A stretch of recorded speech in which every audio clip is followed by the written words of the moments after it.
Hi guys, welcome back to Crime Time with Jess. So I'm a little pissy right now, okay? I didn't plan on going live, but I was made aware that the Mob Crew, that's the name of their YouTube channel, released James Brenner, who killed Dylan Rounds' police interrogation video. And I got about 15 minutes in. And it just pissed me off. It was just pissing me off. Like what we know, the email that I just got from the Chief Civil Deputy Attorney Ann Hastings a couple days ago, my own correspondence with James Brenner. He's just such a liar. And even in my videos with him, letters with him, I never got a sense of remorse from Brenner. I always felt like, just in the 3 letters that he wrote me, that he somehow, for whatever reason, felt justified in killing Dylan. Almost an entitlement to do it. I can't quite explain that. But then when I started watching this interrogation video that they just released yesterday, and I know exactly why I had that feeling, because he doesn't. He is such. We're just gonna roll the tape. We're just gonna roll it, because this a-hole, he pisses me off.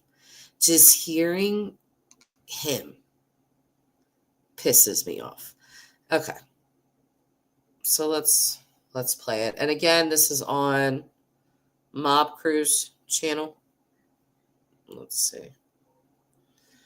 Show you guys that Mob Crew store. They got all their stuff.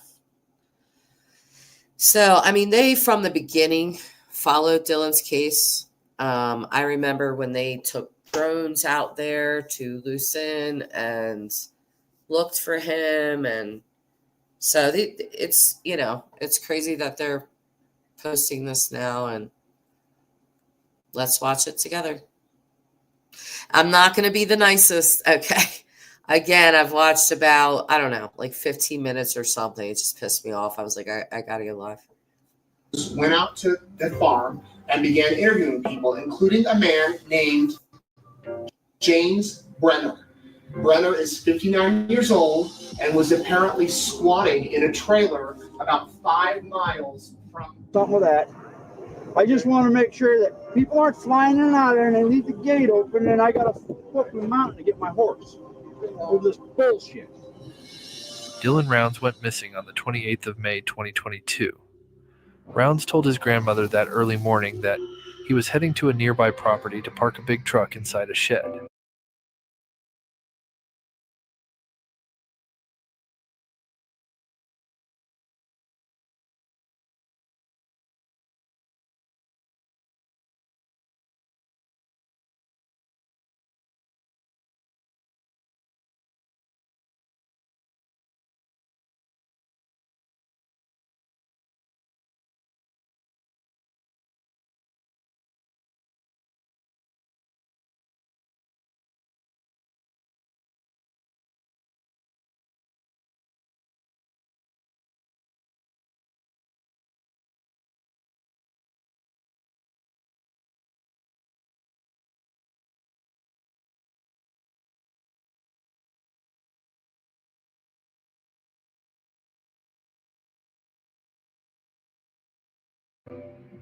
On that property was an older man named James Brenner. For the starter pack, you pick a stick, either the sweat and odor control stick or the aluminum-free odor control solid stick. Then you pick the aluminum-free. According to Brenner. Okay, I'm sorry. I didn't realize that I was muted. What I was saying was, James, you seen James Brenner just yelling, "Oh, I want to know, are you guys, my horse has got to get through here," and all this stuff. In his letters to me, he cited his horse Briscoe and his dog Chloe as his only family. Okay, that's who he considered his family. Taylina, Kurt Wadsworth's daughter, took his horse Briscoe in good faith. She reached out to him to find out what was wrong with the horse. The horse was not in good shape. He never once replied to her. Okay, so that's how much he cared about the horse that he was ranting and raving about in that little video that you just saw. He had never seen Rounds that day. They would bring in Brenner for many interviews and a polygraph test. Home that I really need to tend to. Oh, yeah? Horses, cows? I got a horse, 12 chickens, and a dog. Oh, really? Okay. All right. Well, I'll tell you exactly what's going to be going on today. So, the reason you're here today, I got called up from Salt Lake. My name is Dave, by the way, Dave Brown. Oh, I know I'm here, and they want to just rule me out. Mm-hmm. Yeah. So what this is a polygraph. This is to basically verify your story regarding the events that happened on May 28th. Okay, this year, involving the disappearance of Dylan Rounds. Okay. I know Dylan. Okay, and we'll talk more about him, but that's basically what happens. Sometimes when people are questioned in the past, there's so much going on that maybe they don't tell the full story, they leave things out, or even in the meantime, since you've been interviewed last, you've remembered some things. It's going to be like a clean slate for you today. I'm going to come up here. I'm up here to hear your side of the story, every little detail that you can remember. And after we get that story, after I fully understand it, what I can do is I can verify it using the polygraph. This is the polygraph equipment. The polygraph is excellent at ruling people out if people are truthful. It can help people. If you, explain your story, or you pass the polygraph, that takes you off the list. But if someone comes up here and decides to lie. Brenner's an absolute idiot, but I'm very glad that he's an absolute idiot. The polygraph can hurt them. Okay. So what I ask of you is today in the conversation, regardless of what you talked to law enforcement about in the past, it's a clean slate today. I'm going to ask you to be 100% honest with me. I don't care about, the things that happened or didn't happen, you did or you didn't do. I'm not going to judge you on anything you've done. We might talk about some uncomfortable things. What I'm going to judge you on is if you're being 100% truthful with me. That's why I'm up here. So that's kind of what I'm doing. I'm trying to be clear and transparent with you. I just ask that, for the sake of not wasting either of our time, that you be 100% honest with me today. Okay? Is that good? All right. There's a couple forms before That was a nice little finessing by the detective. I'm going to golf clap that. Listen, people, this is why we have Miranda rights, okay? Anything you say can and will be used against you. So I love this detective just finessed him right up in here, and we're about to watch Brenner. Well, let's just watch. I go over exactly what we're going to be doing today that I need you to fill out. You are not under arrest right now. You're here voluntarily to take this. I heard the agents talk to you about it before. But because you are in a police station and to get out of here, you have to go through like 3 doors, and you probably need a badge to get out of one of them. I need to read you your advice of rights. You've heard these before. So quickly, before we ask you any questions, you must understand your rights. You have the right to remain silent. Anything you say can be used against you. Say that one shot was more of self-defense, or was that an unchecked temper that got the best of you? Well, what caused the gun to go off was they reached for the gun and tried to get it out of my hand. Okay. I was sitting in my truck. They were reaching in my truck to get, and the gun only went off once. So what do you think? So it doesn't sound like it was you were raging temper and just out of control. It sounds like if they were in the truck and I was outside with a gun, I would say yeah. But no, that's exactly how it happened. they were aggressing on you. Okay. So in this profile, where they say, people with unchecked tempers or whatever, in your past, you've never had a time where your temper has caused you to do something that you regret. No. Okay, good. Really, James? You never had nothing in your past with your temper that you regret. He almost killed a man, okay? Hit him in the back of the head. He almost murdered someone prior to Dylan because that man had interfered with his job. He has a violent past. So those are some of the questions that I'm just asking to see if you fit the profile. Like I said, I want to know if you're the type of person that could commit a crime like this, and we're going to talk specifically about it. If you threaten me and turn around and walk away, you're good to go. If you threaten Really? You're good to go. Okay. me and you keep coming, I'm going to do my best because I support self-preservation. That statement is everything. Okay, because in his letter to me, he said, I have, because this sticks out, I will quote it to you. When I read it, it stuck right out to me, red flag. He was like, I have zero tolerance for those that come at me. That was his way of between the lines letting me know I don't tolerate that. Dylan came at me. I have zero tolerance for it, okay? So here he's saying, well, I mean, if you come at me and walk away, we're all good. I doubt that, James, because you attacked somebody, hit him in the back of the head with a freaking hammer, okay? You almost killed somebody. And you did murder Dylan. But he says, I'm going to do my best because I support self-preservation, a.k.a. I'll try not to kill someone. I probably will because I support, self-defense. This man is a professional victim. Which is a natural built-in thing, I think, in all of us. Yeah. Right. It's a strong. And I know I shouldn't be bringing this up, but this case that I got to go deal with, that was the same thing. He was told numerous times to leave. He wouldn't. And he kept swinging at me, and I swung back. Okay, I'm just going to tell you guys, he is talking about a man named Kevin Bibbins. If you do not know, I was told about this fight 2 years ago. And what James Brenner is about to say and what I was told are different. And I don't believe James. Hit him, knocked him down. Third time I knocked him down, he reached for a gun.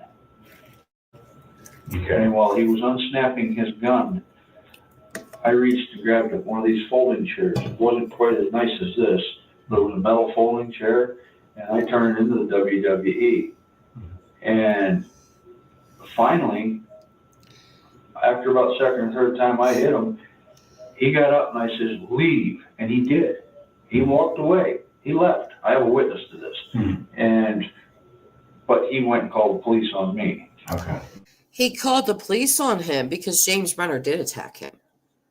But Kevin Bibbins screwed up his ankle. What I was told, that James was army crawling across the rocks in front of the convenience store in Montello.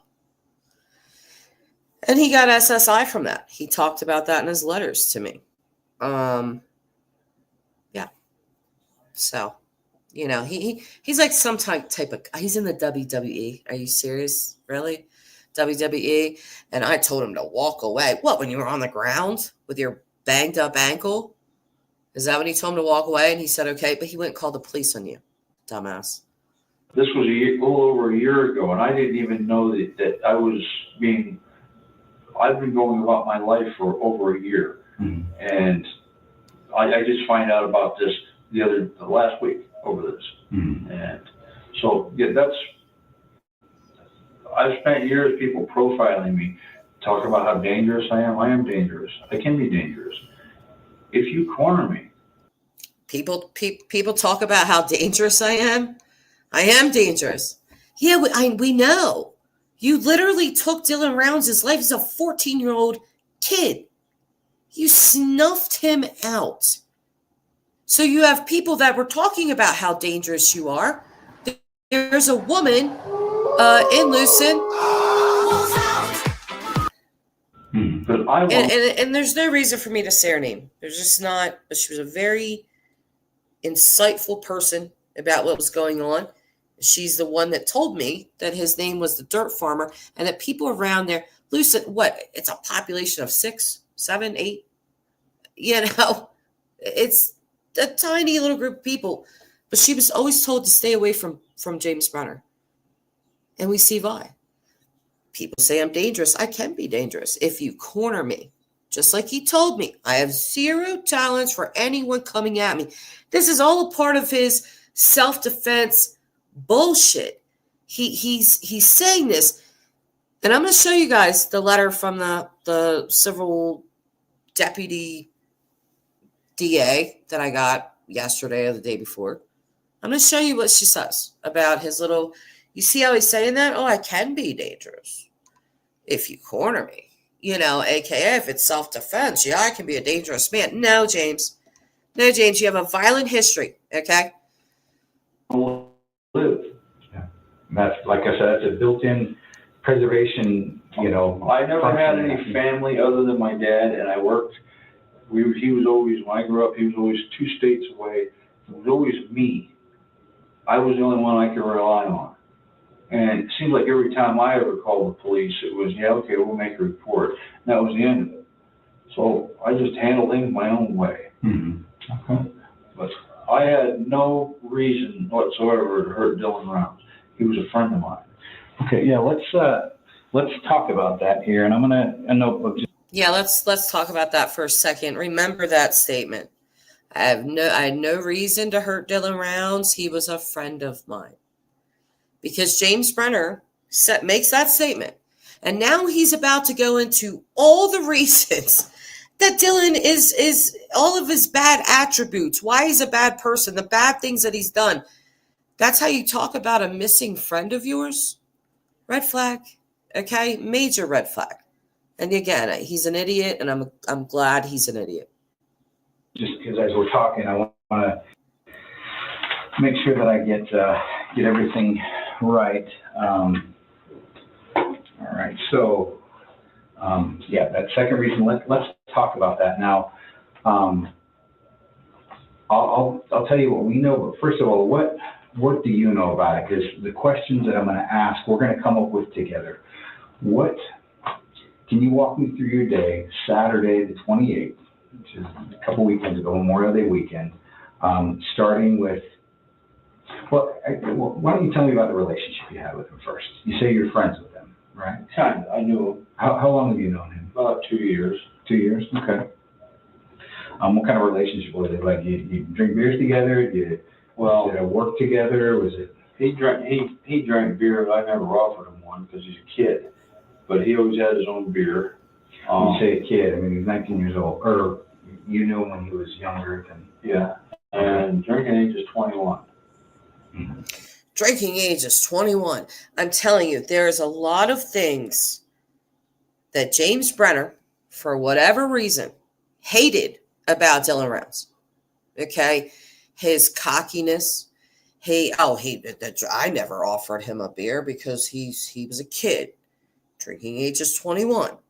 You know, he sits on some type of delusional moral high grounds, even though he does say that Dylan was a typical teenager.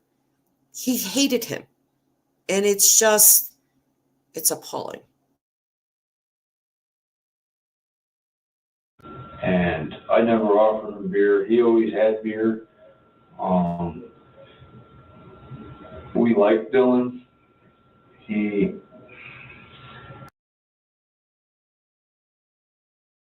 I'm sorry I'm stopping so much. I just have a lot to say, okay? But you notice that he says we like Dylan. Well, who's we? Him and Don Haley. Him and Mr. Don Juan. You know, Don got away with this in a way because it is my belief that Don absolutely knew right after it happened. I believe he knew. You see how, and I'm telling you, it shocked me because in my letters with Brenner, he said, I know Don probably hates my guts, but you can ask him. He will tell the truth. And then called Kurt Wadsworth a complete liar, but said he was never there. I believe that Don knew very shortly after it happened.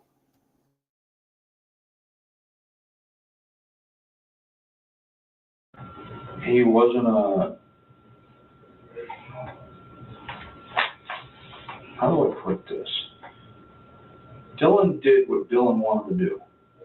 Okay? Why? Because he was bigger? No, because he could. Because his grandfather wouldn't stop him, his father wouldn't stop him. And Dylan just did whatever the hell Dylan wanted to do. He was given a brand new truck, he was given a $70,000 or $80,000 credit card. And yeah, we knew Dylan, me and Don, and we helped him out a lot. And What ways did you help him out? well, moving equipment, Don worked on his equipment. I only worked for him driving his truck for about 7 weeks. And I'm going to stop again because this guy is so jealous, and when you look at it from James Brenner's perspective, I guess, you see a person that has nothing really, right? Being called a squatter, a dirt farmer, all these types of things, doesn't have any family by his own admission. He says, his dad, that's the only family he's got. And he always lives 2-3 states away, blah, blah, blah. And then he sees a kid like Dylan, who's young. He's got a great grandfather that's helping fund his life. He's got a nice truck. He has all of these things that Brenner doesn't have. And Brenner, at his old ass age, is working for a young kid like Dylan. And he hated him for it. I truly believe to this day he feels justified in his murdering of Dylan. I truly do. I think he's laying out before us the reasons that he despised him. If you listen close enough. that Kind was of a truck like his. a 10-wheeler. Okay. I hauled potatoes and sugar beets for him. He was a typical teenage kid. But his problem was he wouldn't listen to anybody. Mm-hmm. And we kind of got sick and tired of it, like the pivot down there that Don wanted it when he backfilled the main line pipe. Don said we need to fill that up with water. No, we can't fill it up with water, it'll freeze. It's 6 feet in the ground. Well, what happened was it rained and the pipe had come up. So, and just different things like that. He wouldn't listen to anybody. I drove his truck for him, and it's a nice truck, but it didn't have any way of hooking a chain on the front bumper. Mm-hmm. And every friggin' load out in the potato field last summer, or last fall, we had a lot of moisture. I'm getting stuck. So how do they pull you out? Exactly. I had to climb, usually the Mexicans that come in with the machine to haul you out, they'll get out of the tractor and hook it on a hook on the front of the tractor. And they'll pull you out, you know what I mean? But there was no hook. And I had to get out, climb underneath it, grab the chain around, and I kept telling him that. And his answer was, well, it normally isn't that bad. Well, He wouldn't put a... No, he wouldn't, because he was thick-headed. So, So just in this short period of time that this detective asked him, well, what was your relationship with Dylan? Think about all the things he said. He's thick-headed. He doesn't listen to anyone. Well, we like Dylan, but then, we got sick of his shit. This guy. we kind of backed off. We got tired of wasting our time with them. Mm-hmm. All right. We went up to, I was supposed to drive the truck down from him from Rigby, and I did. And it was supposed to be a one-day deal. The 10-wheeler? The 10-wheeler, right? Now, my driver's license run out in December, right? And I can't get another driver's license because I don't have a birth certificate anymore or a social security card. And he knew that. Now, the state of Nevada requires that to get the license. Okay. And I can't, because of COVID, nobody wants to answer the phone. So you can't get a replacement? I can't, exactly. I can go up to Idaho and get a driver's license, but that's another story. Mm-hmm. So we're up there, and Don had 3.5 hours worth of welding to do on that truck before we could take it home. But we were stuck up there for 4 days. What? Because Dylan, we were waiting on Dylan, because he was out playing while we were stuck up there, and we weren't getting paid for it. So, and then I just said, that's it, I'm done. You were waiting for him to what, give you the keys to the No, truck? waiting for him to come back with parts so he could fix it, right? And we live in loose end. We got things we're trying to get done down here, but that's just the way Dylan was. He didn't give a shit about anybody or anything but himself, including his grandfather. He treated his own grandfather like a piece of shit. Did you ever? You see, Dylan is so bad. He's thick-headed. He doesn't listen to anybody. We liked him, but he just wouldn't listen. He doesn't care about anybody but himself, even his grandfather. He treated like a piece of shit. These are all the reasons that James Brenner has justified in his mind to his killing of Dylan Rounds, These are all the reasons. He's laying them out for you. It's exactly what this guy is doing. Confront him about these things? I mean, about the hook on the track. When you confronted him, was it? It was always a bullshit answer. Like, it normally isn't that bad. He changed the subject, and if you tried to make a suggestion, he would look at you like, I don't like being told what to do. Mm-hmm. Right. So and the last straw was Don was working on a piece of equipment for him down there, and Don told him that it needed to be taken to Burley, that little machine shop. And he kept saying, just beat a bearing onto it and it'll work. Well, the interview's over. We want to know what is a woman. Please turn off the cameras. And when you listen to his verbiage, his talking, this was the last straw. The last straw of what, James? Of why you hated Dylan Rounds so much that you had to murder him?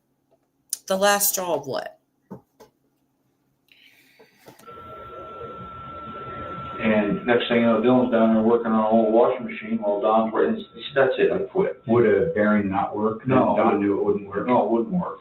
And that was another issue. Every time Don would listen to him, we'd wind up getting something from halfway from point A to point B, and it would break down the middle of the road. And we'd have a big issue. So Don just went down there and gave him his stuff back, says, here, I quit. And that was the end of it. But that didn't mean we wouldn't help him out if he needed it. How did Dylan take when Don came and Didn't say anything. He just looked at him like, just give him that blank look. Like, when I told him to stay the hell out of Montello, he looked at me like, I don't like being told what to do. Mm-hmm. So, basically, what Don did was tough love. You're on your own. Oh, yeah. And I hadn't seen Dylan for, close to a month before he disappeared. You frickin' liar. You frickin' liar. Oh, I haven't seen Dylan close to a month before he disappeared. You killed him. In fact, your sorry-ass face is the last thing that he had to look at before his life was taken. But you hear how easily that lie rolls right off his tongue? Rolls right off of his tongue like butter. Oh, close to a month. Haven't even seen him.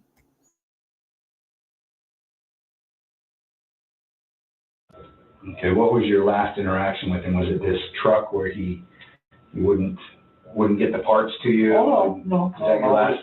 No, I seen him after that. Matter of fact, after Don quit. I was at the Loose End Pond cutting wood and getting water, and he come in, saw me down there to talk to me, and said that he would, he asked me if I needed anything in Burley. This was about 3.5 weeks before he disappeared. Okay. And I said, yeah, if you're going up there, then bring me back some eggs, right? Because eggs, so far to a grocery store we're at. He said, well, I'll be back tomorrow, I'll bring you some eggs. Never seen him.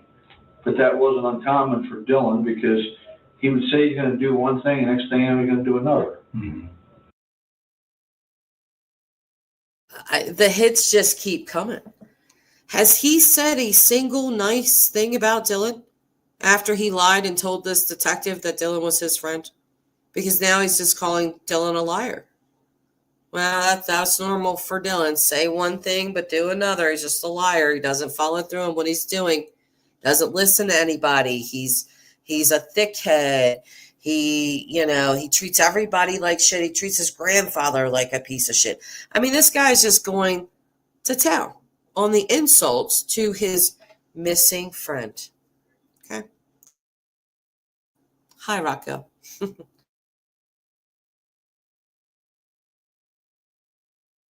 Do you know, did he even make it to Burley? Or you don't know? I don't know. I did see him about 2 weeks later driving down the road, not to talk to him, At least I think it was him. What was he in his 10-wheeler? Was it in his personal truck? He was dragging his John Deere drill home with a case tractor. I would only assume it was him. Okay. But that's just the type of kid Dylan was. He didn't like anybody telling him what to do. Okay.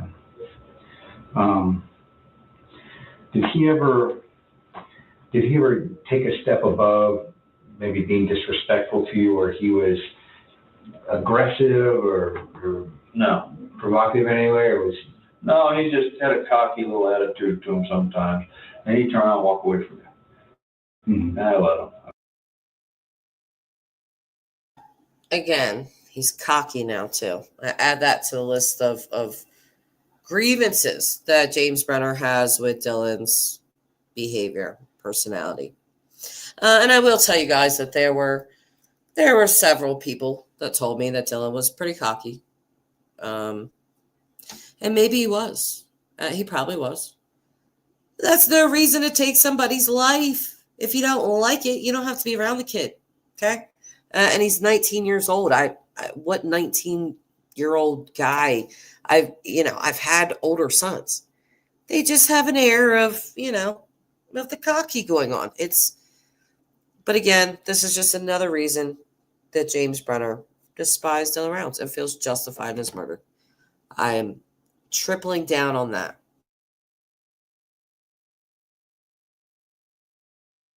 I mean, I'm not his father or his grandfather. Simple as that. I don't let shit like that bother me. Mm-hmm.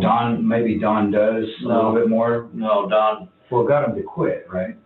Yeah, that was a really. Don put up with him a lot longer than I did. I was gonna say if it got to the point where Don just quit, but you never quit. I mean, was it never because worked for him?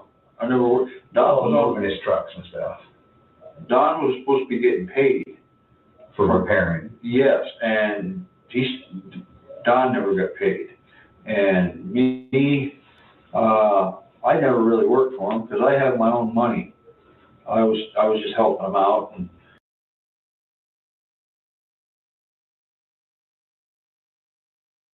Do what? I know that James Brenner and Dylan Rounds stayed up in a hotel for a couple of months in Idaho doing a job together. Okay? So I love that Brenner says, I never worked for him. I had my own money.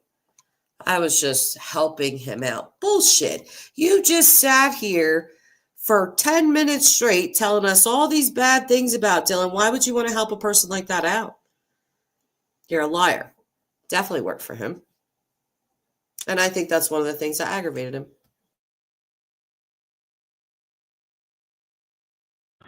but the aggravation up there in Idaho, I just decided he's on his own. Did he ever offer to pay you for moving his trucks or doing any of that side stuff with Don? No. Did he ever pay you anything for? Paid me about $900 for the 7 weeks, and he brought me down a four-wheeler.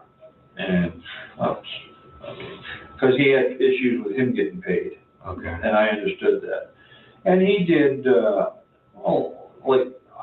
I try to explain to these people, he never carried money with him, right? I know that because he was always borrowing money from me.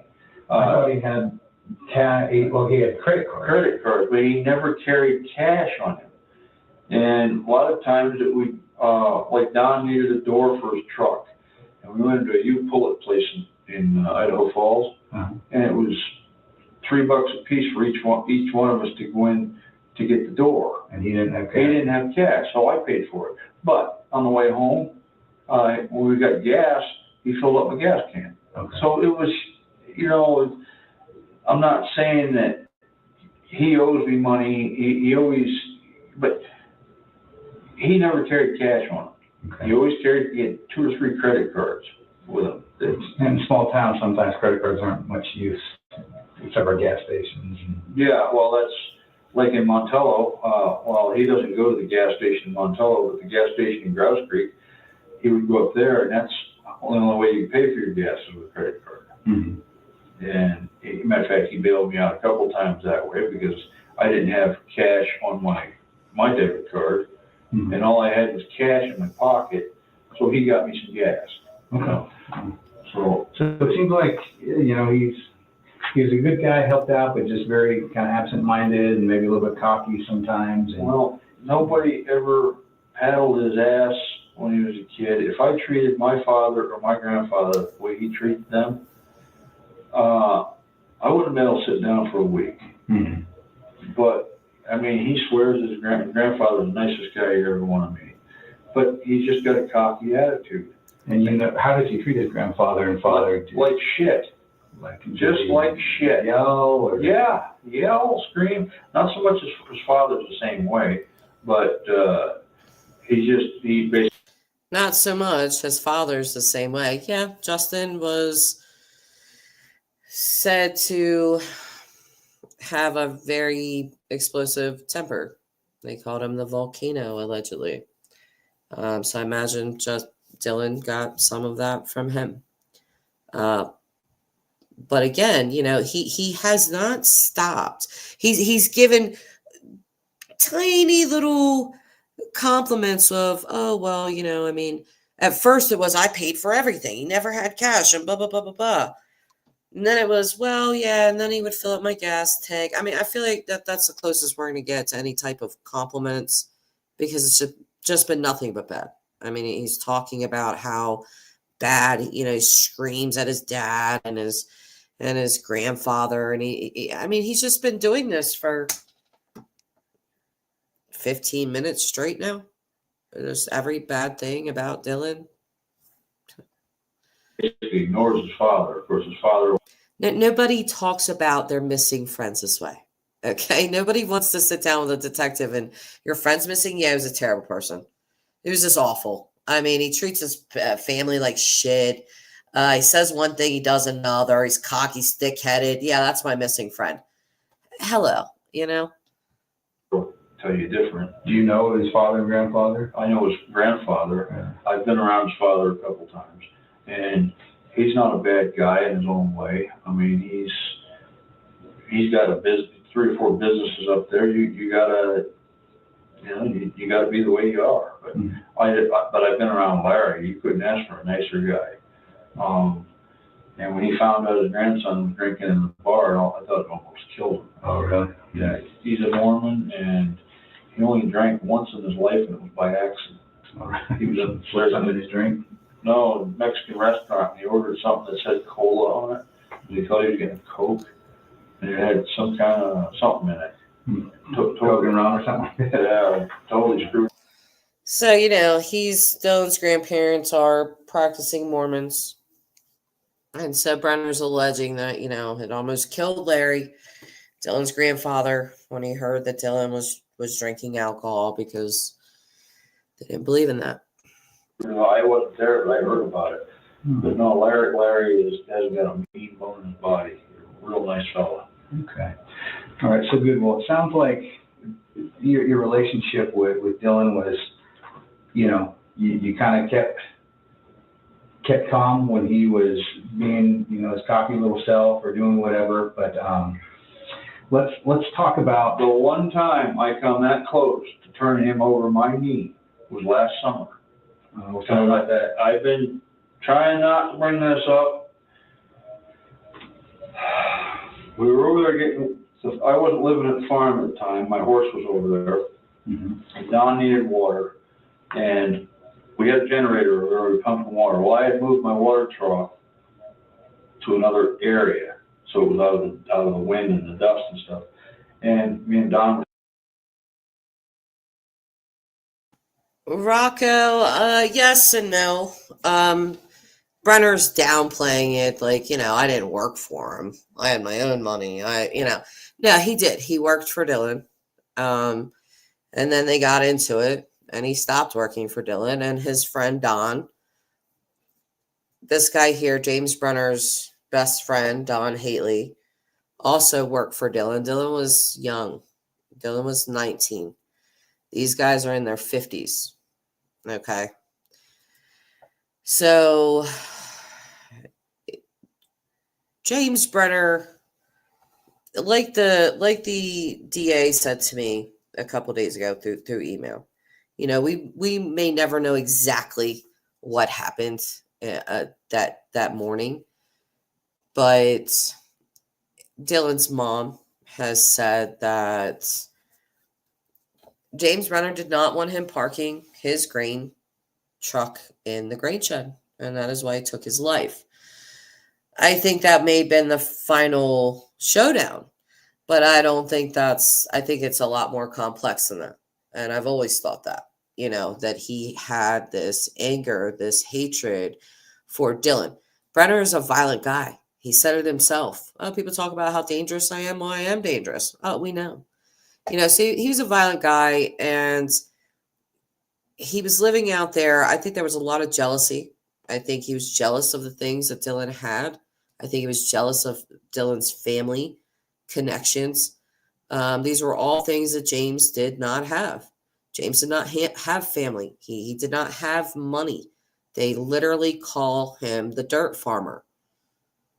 If you don't know what that means, it's like a farmer that's so poor, they have to farm other people's land, or they have very little land to farm. It's basically a slang term to shit on a farmer and call them poor. You're a dirt farmer. So I think he's very jealous, and I think that Dylan's cockiness at 19 years old irked him to a point where he was okay with killing him. I think to this day, Brenner is okay with what he's done, which is sickening to me, but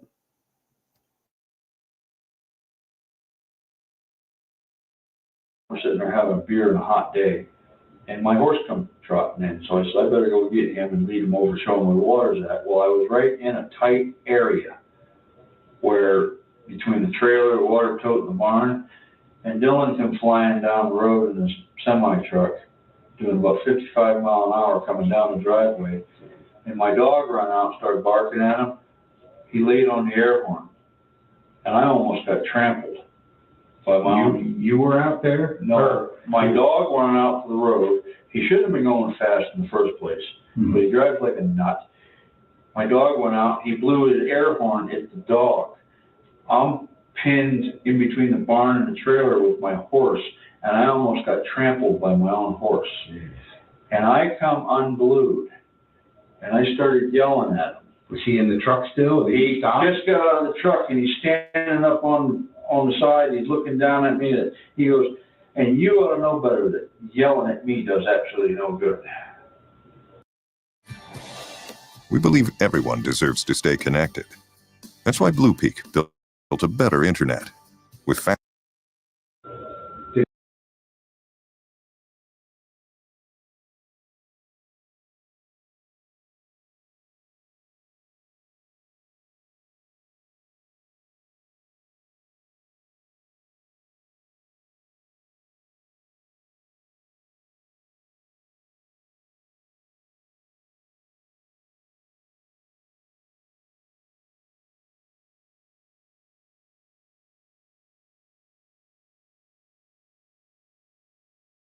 Did he know that you're yelling because your horse and your dog were? In Dylan's mind, he don't give a shit.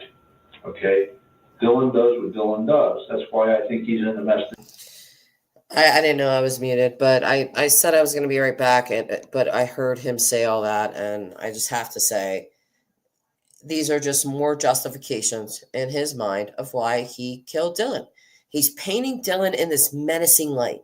He was standing over his truck and yelling at me, and, he almost got my own horse to trample me, and he said to me, you know better than to yell at me, and Dylan does what Dylan does, and, he just continues. Think about how long now we have been listening to Brenner paint Dylan in the worst light that he could possibly paint someone. Again, what has he said? How come, he's not saying, well, we had a good relationship, or we didn't really get along, blah, blah, blah, blah, blah. But I hope the kid's found, or, he was a good kid. I mean, he was a little cocky, but he was a good kid. There's none of that. He is just steadily throwing darts at Dylan's character, at the way he was, at everything that he was. He's been doing this whole time. That he's in. And Don says the veins were sticking out of my forehead, kind of like I remember my dad used to when I do something wrong. And I looked at him and I just turned around and walked back over where my cold beer was waiting, because I knew that just like he said, yelling at him does no good.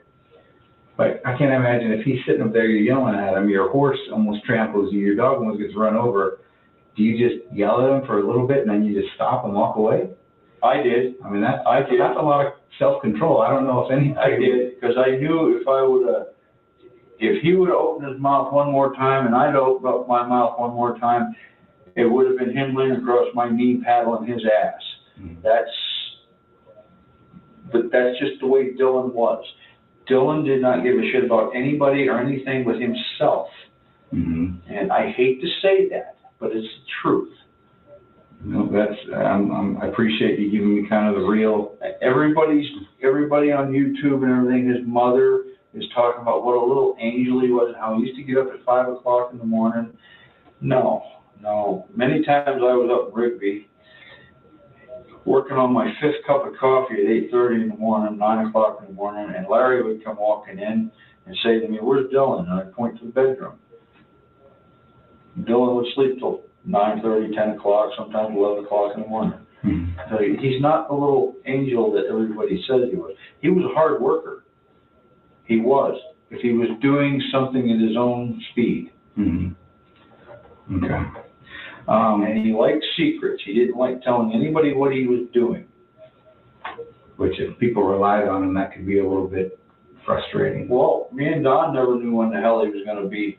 I mean, there was times last winter we didn't see him for 3 months. And then all of a sudden he'd show up. He wouldn't come back. He wouldn't tell you. So, I mean, this is just the way Dylan was. I'm trying to be honest here. I mean, no, I appreciate that. Let's go to the day of, I guess, Saturday. I guess on that Saturday before Memorial Day, it was the 28th of May. I don't know if you remember that. He was. What do you remember about what you were doing on that day? I know that other agents or other police have talked to you about it. It's the Saturday before Memorial Day, before you went missing. What can you give me a timeline for your day on Saturday? Got up, had coffee, breakfast. Do you get up really early in the morning, or? I get up about 7 on the weekends. So yeah, out there. Depends on what the weather's like. And then I was out. I dug out some trusses out back of the shop. They're 2x2 trusses that I've been tearing down so I can make a chicken coop. And I think I went out and did a little bit of fencing, and then I came back and I worked on the chicken coop a little bit more. And where are you putting the chicken coop? Is it right next to your trailer, or? It's in the shop. Oh, okay. You're building it in the shop? I'm building it in the shop. Okay. And it's going to be next to the trailer when I get it kind of away from the trailer. But no, I'm building it in the shop because it's in and out of the weather. Yeah. And then about 1 or 2, somewhere's in there, I went to the pond and I got some wood and some water. And then I left from there and went over to my buddy Don's. He was cooking ribs. Okay. And so he likes to cook, I like to eat. And he's got a combo. He's got a beautiful stainless steel. I was just about to say, I bet Brenner's fat ass really liked that. And I'm very happy that he is now sitting in prison and will never get any of Don's famous ribs, okay? But I just want you guys to pay attention to his admiration for Don. Because when I wrote to him, and if you guys want to see those letters in their entirety, they're on my Dylan Rounds playlist on my channel. But he praises Don. You can tell he has this this admiration for Don. I actually told him that I was moving to Wyoming, and he said, "Oh, that's where Don's from. I heard it's beautiful." And, even saying, "Well, Don probably hates my guts, but just ask him about me. He won't lie," and all this stuff. And by the way, I've reached out to Don Haley. His Facebook, he hasn't really been active on his Facebook since 2019. So I took a long shot and inboxed him, but he never replied, and I wasn't really expecting him to, just because he wasn't active.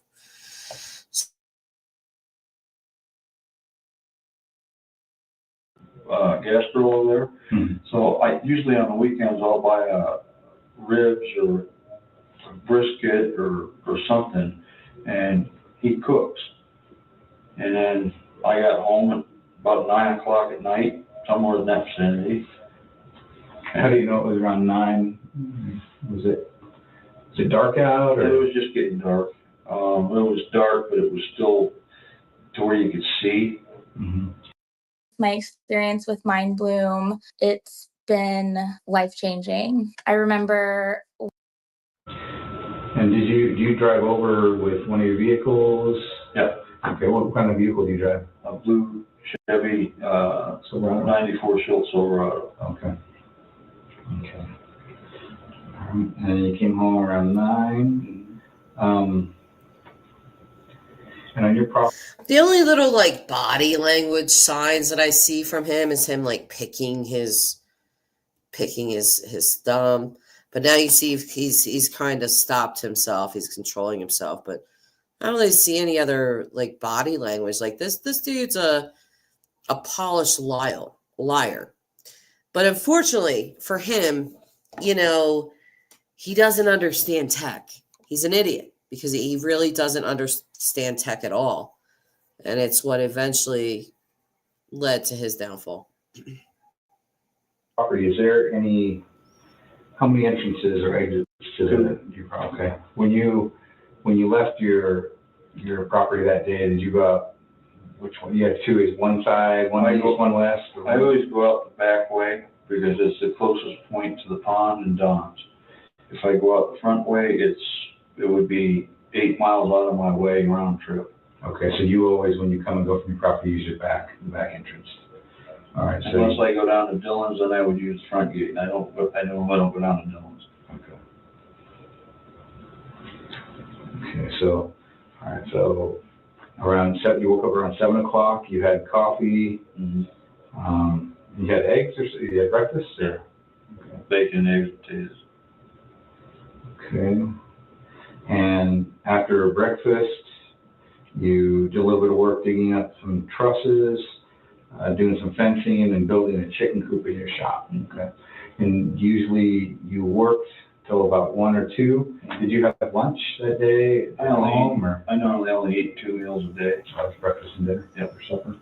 Okay, so you were working until about 1 or 2 when you went to the pond. When you went to the pond, did you have to go change out of your work clothes, or? No, I wore same clothes, Okay. So you just went and you took your blue truck to the pond. Do you cut down wood there, or do you just gather the dead stuff? I have a DeWalt 20-volt electric chainsaw. Okay. It comes off the battery, and I usually take it along, and if I can't get it in the truck, I saw it up so it will fit in the truck. And when I come back, I bring it back and I throw it on the ground, and then I process it as I need it. Okay, so process it as he needs it. He went and threw Dylan's phone in Lucin Pond, for those of you that don't know. And I have jugs that I put water in. Are they big barrels, or just 5-gallon jugs? Now I got 5-gallon, but before I have the 1-gallon water jugs you get at the store. Yeah. I save them and I just go over there and refill them. Oh, the ones that you get milk in and stuff? Yeah. Okay. So that day, were you filling up 1-gallon jugs, or were you filling up? I think I had a 1-gallon jug, and I had a couple of those little half-gallon juice bottles. Okay. The juice comes in. I save all that stuff. Okay. And put water in it. How do you do that? Maybe it's just my ignorance. If you go dip it in the pond, or is there some part of the? There's a pipe coming down that shoots pure spring water out Into the pond. into the pond. You don't want to drink out of the pond. It's nasty. But the water coming out of the pipe is crystal clear. Okay. And you just fill up the jug. And now what I have is I have a pipe that I stick on the end of that, and it fills up a 55-gallon barrel in the back of my truck. Oh, okay. Well, that was smart. Well, Like a flexible. it's a two-inch pipe. I've got to work on something different. But my pump went in the well, so I can't get water out of my well anymore. Okay. But I always got water out of that for my drinking and my coffee. Okay. How long does it take you to fill up all of it? Or that day when you were there getting wood, like how much wood did you get? How much water did you get? Not much. I wandered around and threw what I could on, and then I left there, and then I think I left there and went to Don's, and I was over there the rest of the day. Mm-hmm. Okay, and it was, so if you went to the pond around 1 or 2, how long did you stay at the pond before cutting wood and getting water before you left to Don's? Between a half hour and 45 minutes, maybe an hour. I don't know. I don't time myself. Okay. I mean, my dog runs around over there, and while I'm there, and I'm not in any hurry to do anything. Was your dog with you that day on Saturday? She goes with me everywhere I go. What kind of dog is it? Golden Retriever. Nice one, huh? She's my Good temperament. She's my little girl. Okay. Spayed female. All right. When you were done. Let me just show you guys something real quick, okay? This guy is talking about his little dog, his little girl, and all this crap that's spewing out of his mouth. I want to show you what he looked like right after he killed Dylan. I took Dylan's phone, and Dylan's phone was rapidly taking pictures to where it almost made it like a video, you know, snap, snap, snap, snap, snap. This is what Dylan's phone captured of James Brenner. He's cleaning the gun that he killed Dylan with. You can see the blood, some blood here on his arm. And I'm going to show you another picture of him, because this one always disturbs me. He's smiling. He is just, he's smiling in this picture. And it's sickening. Well, let me pull it up first, I guess, before I go on a rant about it. Because again, this is Brenner, captured by Dylan's phone after he killed him. He took his gun into that horse trailer to clean it. Look at his face. Do you not see the smirk? Does he not look satisfied to you in some way? Whenever I look at this specific picture, and by the way, these pictures are in the photo dump. I'll go ahead and post a link on my community tab if you guys. Box Elder County dumped everything, all the files, all the pictures, all the things, and this was one of the pictures that was in there. This is what got him hemmed up, if that's how you want me to say it. This is what got him caught. They found Dylan's phone, and they cloned Dylan's phone, actually, like his iCloud and stuff. So they found these pictures on there. And that face, I mean, let's just zoom into it. Let's just look a little. There's just something, you see right here, the corner of his cheek just going, there's something satisfying in this psychopath's face. But he's able to sit here and just talk to this detective, say all these bad things, but Dylan was a friend of his. He didn't do this. Sickening. Truly is. Don's, you had dinner and do any work over there, or No, watch TV. TV? And then you came home. What did you do when you came home around 9? I'm home and I noticed there was a truck in the shop. So you came in and you come in your back entrance to your house. Does that pass by the shop to get to your trailer where you Through the back gate, up over the hill, drive past the shop, and then my trailer's on the other side of the shop. And I saw the nose of the truck sticking out of the shop. Did that surprise you, or? No, because Dylan doesn't like telling anybody. I had the gate locked, but that doesn't mean anything. Would he have come through the back gate or the front gate? No, he took the wire off of the post and slipped the chain off of it so he can get in and back the truck in.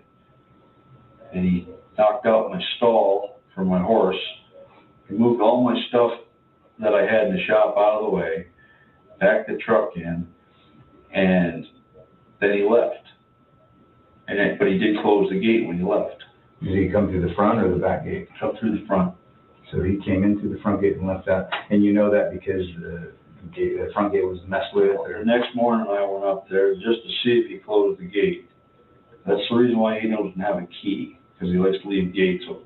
Mm-hmm. And I went up there, the gate was closed. Add that to the list of complaints. He likes to leave gates open.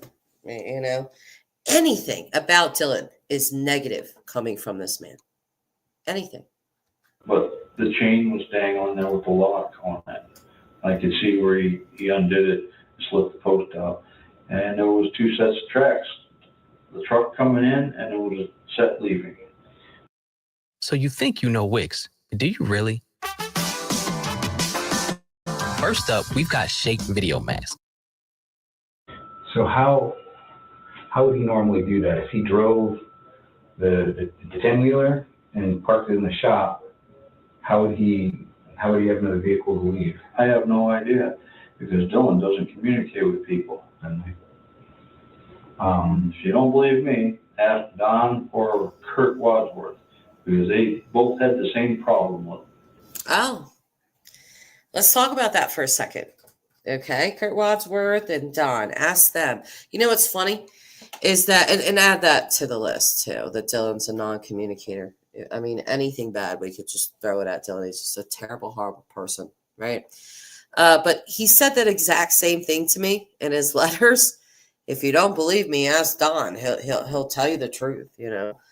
Or ask Kurt, because they both had the same problem with him. Dylan doesn't like to communicate. He's 19 years old. He's a kid. He's out here. His family's from Idaho. That's where they live. He's here in Utah, in Lucin, going over to Nevada, to Montello. And, you know, at 19, half the time, you don't even know what your 19-year-old's doing inside your own damn house. So, I mean, I think Dylan was doing a 19-year-old thing. And he even acknowledged way earlier, he's a typical teenager. But James Brenner's anger and hatred towards Dylan, in my opinion, just couldn't look past his flaws or any of that. And it's a shame, because he literally took away a 19-year-old boy for nothing, because he didn't like him. I mean, you've listened to him for over 20 minutes, just repeatedly tell you all these bad things about Dylan, his friend. He just comes and goes when he pleases. He doesn't like to tell people what the hell he's doing. Did you ever tell him, like, hey, if you're coming to my property, let me know, you know? Yes, I did. I'll unlock it for you. Yes, I did. I told him numerous times to text me the night before, because I get flooded with spam on my phone, and I'll read a text.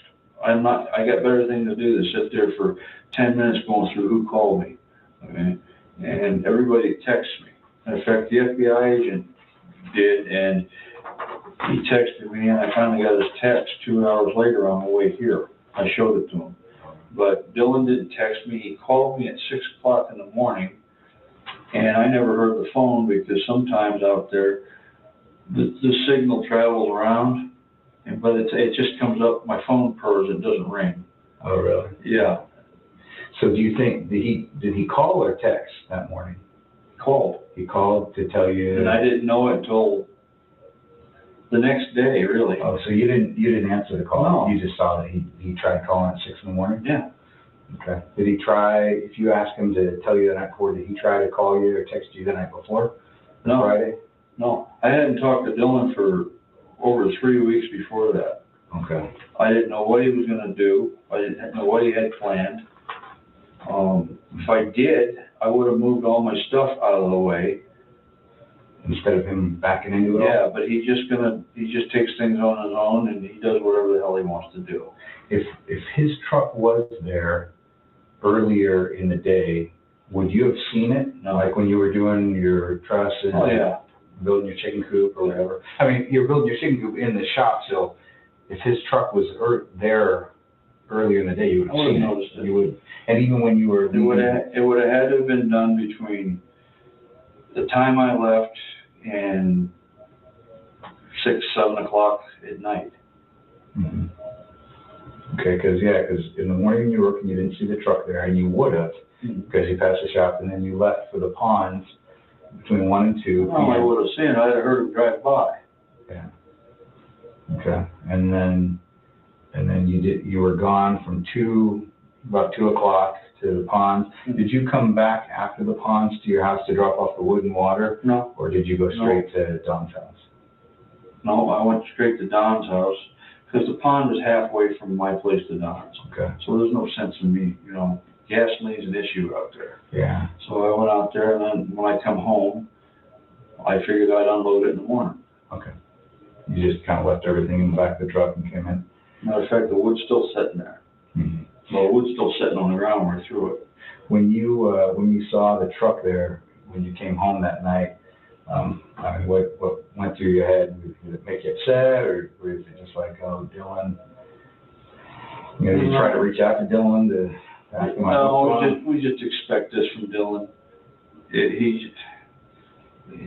You can't fix it. Simple as that. If he's going to do what he's going to do. Okay. And when you say, when you went out to... Buy one, get one French fries from McDonald's. Only on Uber Eats. Order now. The holidays. And holiday trips. And holiday toys. To fix the front gate, you said was Dylan left it with the chain. I immediately went out to see if he left it, if he closed it, because I don't want my horse running all over Bucks Over County. And it was closed. It was closed, but it wasn't locked. Okay. And did you say you saw a couple sets of tires? There was a set of tire tracks leaving. Okay. Was it like dual axle, like the? Kind of looked like dual.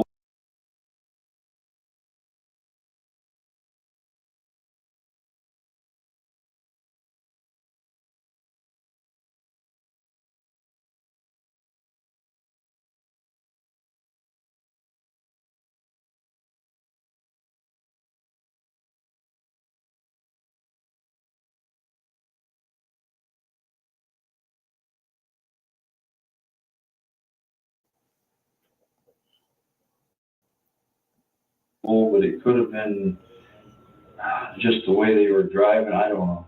I don't know anymore. I told the sheriff this over and over, and okay. It looked like dual wheel. Okay. And it was just kind of leaving through the gate that you saw tracks? Yep. And I didn't think nothing of it, because like I said, Dylan doesn't tell anybody anything. And then later on that day, Don called me up, wanted to know if I'd seen Dylan. And I said no, but he was here. And he said, well, they're looking for him. So Don came over, picked me up. We went out through the front gate, went down through to his place. This was on the Sunday, the day after? Or a few days after? Yeah, it was Sunday. I got to think here. It was after you got home at 9. Yeah. Saw his truck. I got to think here about what lie I'm about to tell. I think when Don picked him up, I'm telling you, I think Don definitely knew, because for those of you that don't know this case, Don Haley, who he keeps bringing up, hid Brenner's guns for for him from the feds for a couple weeks. And then he handed over some of the guns, but not the gun. And then he eventually did. So I think Don Haley knew. It was the day Yeah, after. it was Sunday, and we went down to his place, and we were looking around for him. Don's a big guy that's crippled up even more than I am, and he looked around the yard. He had me go look in the trucks, the equipment, see if he was in there, and he had me go into the trailer. And I was halfway to the end of the trailer, and he said, "Get out here, check out these tracks." And there was footprints by the pond, and it kind of spooked him. And I looked at it, and I said, "I don't know what they are. They're not footprints, because there's only one set." And I can verify it. I can verify it using the. Oh crap! I definitely did not mean to do that. But yeah, there was only one set because they were Brenner's. They were Brenner's footprints. He threw Dylan's phone into the pond, like I said. It was early in the morning. That's what I heard too. But the thing about Dylan is, he could change his mind in a minute. Something could have broke down. The truck was tarped when it was in the shop. When you saw it, it was tarped? Yeah, the truck has a tarp on it, that automatic tarp. Another thing about Dylan, he's just so wishy-washy. You know, I mean, the insults to this young boy's character, just, if we went back through this video and wrote down every bad thing that Brenner said, you'd have a whole list of things. It goes over, covers everything. It was tarped, and it really wasn't raining that hard that day. Mm-hmm. Maybe something else screwed up, and he just postponed it. I don't know. And we'll let the investigators figure that out. The information I had was that he went there that morning, and he parked the truck in that morning. And so if he was there, you would have seen it. Mm-hmm. But you're saying that all morning you were there at your house on your property, and you didn't see his truck at all that morning. Even when you left for the pond, the Cinda Pond, and you drove out that back gate, you passed and you saw that there was no truck there. There was no truck there. And the first time that you saw that truck was when you came back around 9 o'clock that night, and you saw that truck there. Okay. And you didn't, obviously, if you didn't see the truck, you did not see Dylan at all that day. No, I haven't seen Dylan for 3 weeks before that. Okay. And I think Don's seen him. Such a damn liar, this guy. Rocco is saying, is he married, kids, anything, girlfriend, or he let his work take over? Do you mean Dylan or James Brenner? Because neither one of them were married. I asked Brenner in my letters to him if he had children, if he was married. He said nothing about children. He did say that he was married once. It didn't work out. He said that he wasn't marriage or relationship material. No girlfriend to speak of.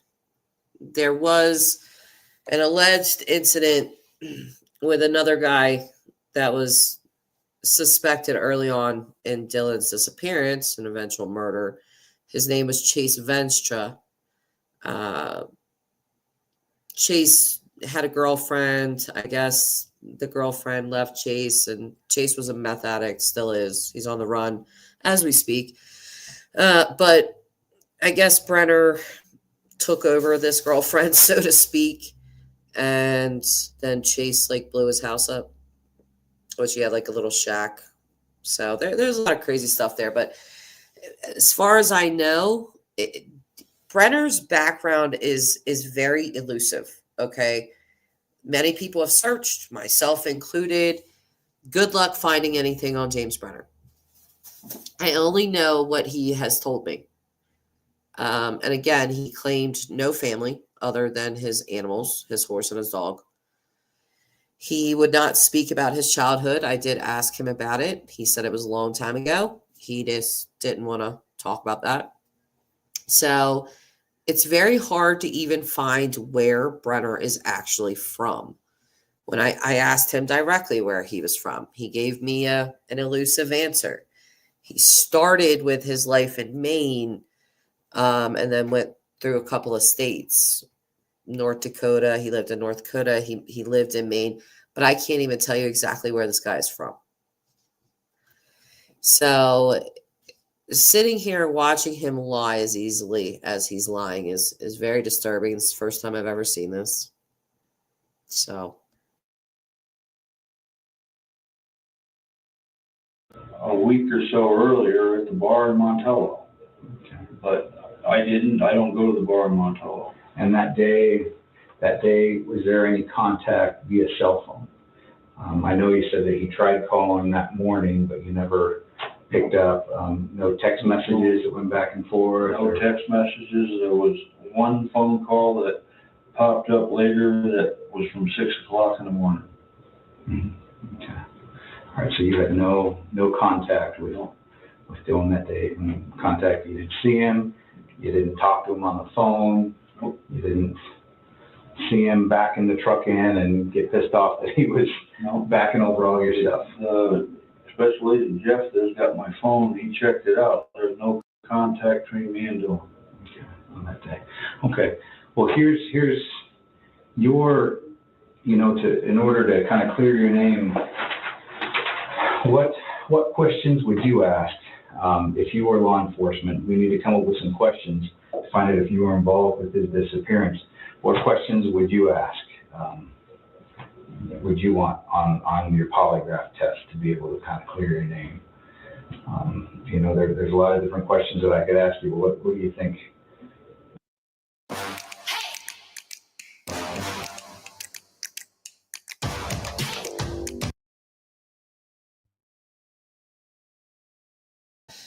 see that. Very good. As I'm looking at it here, you were able to hold still. You were able to focus on the question. See the police tactics kicking in, where he's asking the suspect, well, what questions would you ask of someone? Because his answers are going to be very telling. And they will most likely favor him in some way. When I asked you, and when I asked you about the number 4, even though it's something that's insignificant as a number, and I told you to lie to me about it, when you said no, you didn't write that, I saw a distinct and a separate reaction in your body. And so you could kind of hear me clicking there. So yes, you are capable of responding when you lie. It means that you're not a sociopath. It means that you've got a conscience. It means that when you lie, your body does produce a reaction. So that's good. We're going to be able to get some conclusive results today, okay? So with that, what we'll do now is I'm going to review with you one more time what all the questions on the test, the real test, are going to be, okay? I told you that I'm not going to throw any questions out of left field at you. I'm not going to try to trick you or confuse you. All I'm going to do is I'm going to ask you all the questions that we talked about before and that you answered before. I'm going to ask them to you in this test setting so I can get the results, okay? So what I'm going to do is I'm going to load those questions and then I'm going to repeat them to you right here so you know what they're all going to be. Because when I ask them to you, they're all going to be in a mixed up order. Okay, so,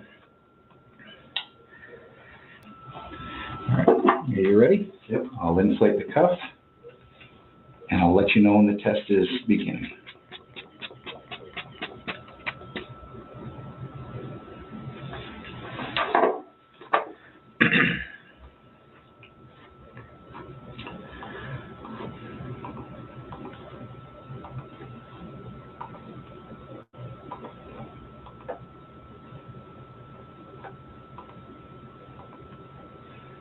This test is about to begin. Please remain still. Is the door closed? Yes.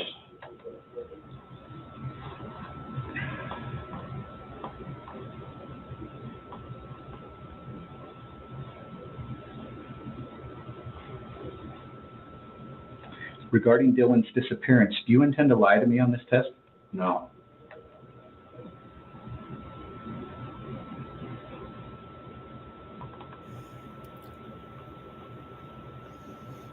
That was lie number 1, by the way. Prior to this exam, did you sign a consent form? Yes.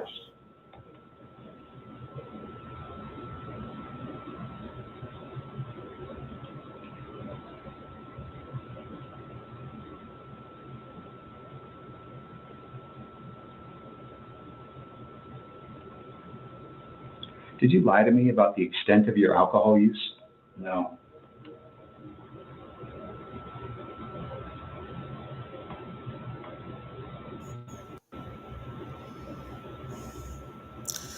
Listen, that's lie number 2 because Brenner was a heavy drinker.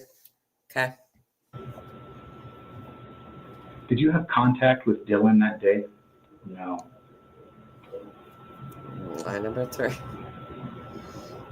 Lie number 3. He hasn't told the truth yet, except for about the door. Have you ever allowed your temper to make you lose control? No. Lie number 4.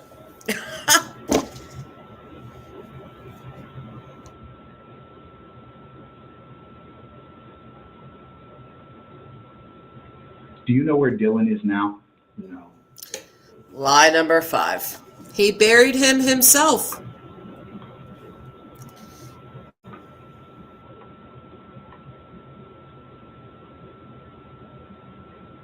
Are the lights on in this room? Yes. There's the truth. Wow.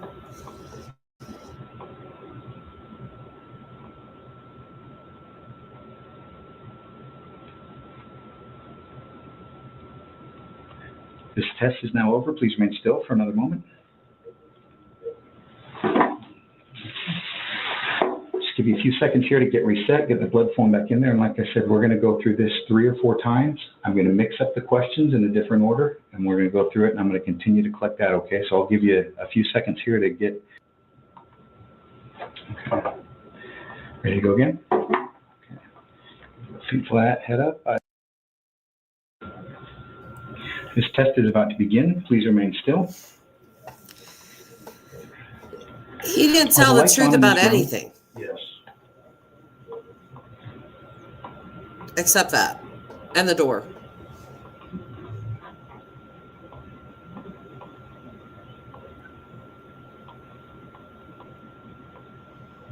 Regarding Dylan's disappearance, do you intend to lie to me on this test? No. Lie.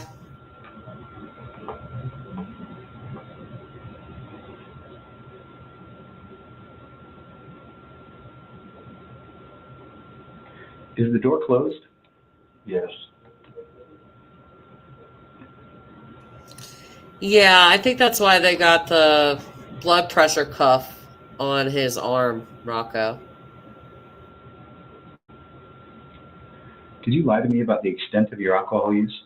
No.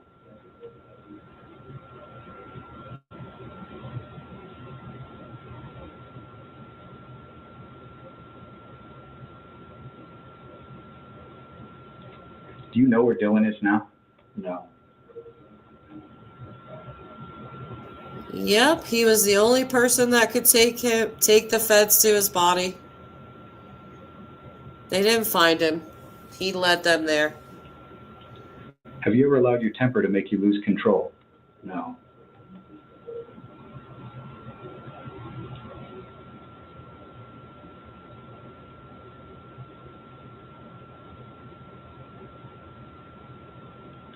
Did you have contact with Dylan that day? No.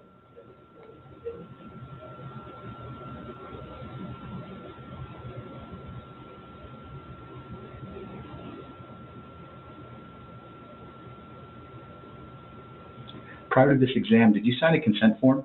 Yes.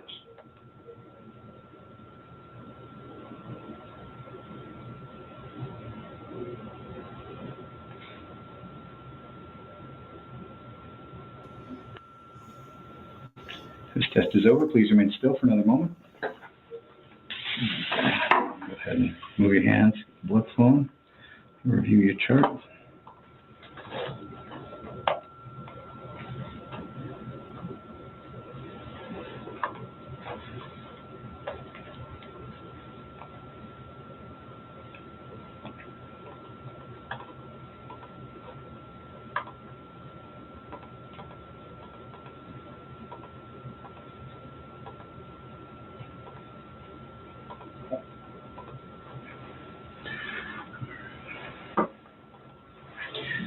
Okay, what I'm going to do is I'm going to get you out of the... Vernon Central High School. How may I help you? I'm calling to help you, actually. Really?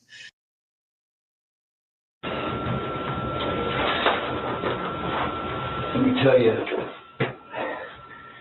looking at the results here, I'm seeing major responses to the questions about Dylan, but I'm also seeing minor responses to the question of if you fit the profile, okay? Minor response to that. What I'm saying here is that we've talked for a long time. We've been in here for, over an hour talking. And you talked to me about your relationship with Dylan. You've talked to me about the kind of person you are. You've been honest with me about your criminal background and, the different things in your life. I know there was some involvement with you and Dylan. But the thing is, what I'm reading here is that you are getting through as being not in that type of criminal profile. What that tells me, Jim, is that something happened between you and Dylan on that day, but whatever happened was not something characteristic of you, of your personality. It means that something happened, in my mind, very not planned. You didn't wake up that morning thinking, something's gonna happen, I'm gonna do something to Dylan that day. You didn't wake up like that, but something did happen, okay? I'm 100% sure there was some contact and that something did happen, but it's not characteristic of you. And that's why I like how this detective is, just finessing him with, I know something happened, but this isn't really who you are, James. This is absolutely who he is, because Rocco, you're saying we all let temper make us lose control on some measure, not as significant as him, but well, exactly. Because have you ever hit somebody in the back of the head with a hammer with the intention to hurt them, or killed a 19-year-old boy and buried him, no. So yeah, we all have a temper, and sometimes we lose that temper. But we're talking about a whole different ball game that this guy's in. So I like how this detective is doing that. Basically telling him, I know you did something, but I know you're not a bad guy, James. This is uncharacteristic of you, James. Even though it's definitely within character for him completely.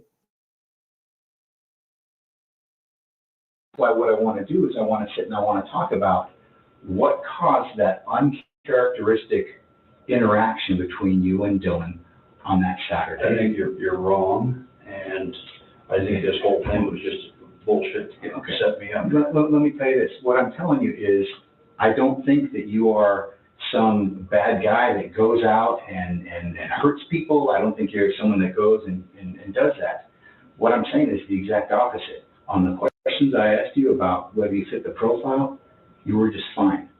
What that tells me is that you are a good person, not criminal nature. You don't do this all the time, but something did happen that day on Saturday. Nothing happened. I think something did, and we just need to talk about what it was and what the circumstances were, okay? I'm not saying that you're some type of a bad person. What I'm saying is something happened that we need to explain. We need to get to the bottom of. There's a lot of different reasons.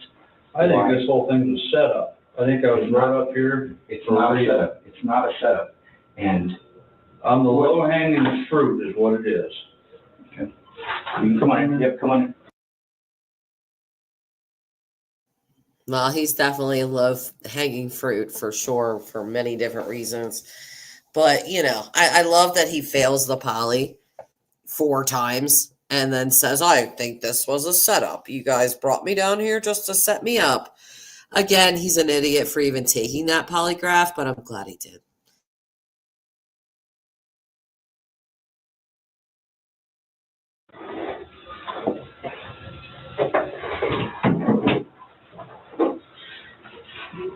What you guys can come in and talk a little bit about it, but what I'm saying, Jim, is that I don't think that you're a bad guy that has. No, you're not saying I'm a murderer. I'm saying that there is. No, I'm not saying you're a murderer.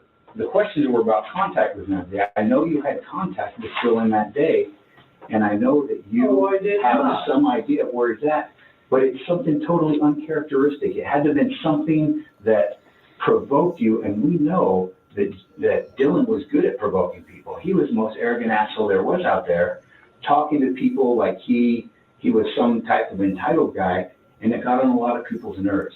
And I'm saying that type of person, that could make me think in my head, that could make someone like you, who's normally in control of your temper, at some point, if he comes and he crushes your chicken coop, he walks all over your property like he owns it, I think that could provoke a response that it would be, anyone would understand. So you're saying that I did this?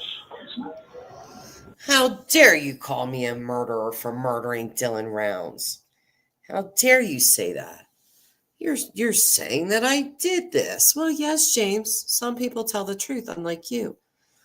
And by the way, James that was not his property. Okay, according to James Brenner in his letters to me, he was not squatting. He was allowed to be there. And this whole chicken coop thing, okay, there's pictures of it in the dump that Box Elder County did. Such a BS chicken coop that he was allegedly building. I think it's just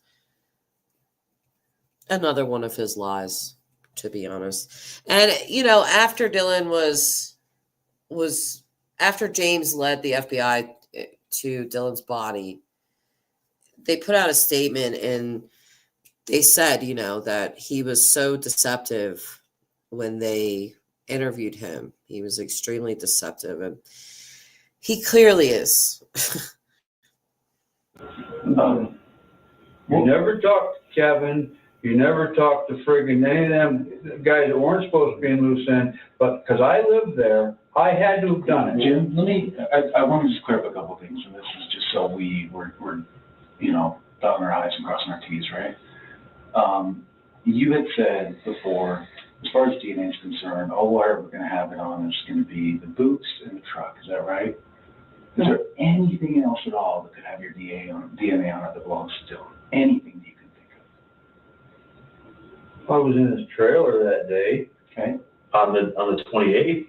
Well, no, the 29th. Okay. Oh, yeah. Don took me down there, and I walked in there. Okay. Anything else besides those three things? You were looking through his truck. Yeah, everybody was looking through his truck. Okay. Matter of fact, I was down there twice looking in his truck. When was the second time? The second time I went down there with Don and,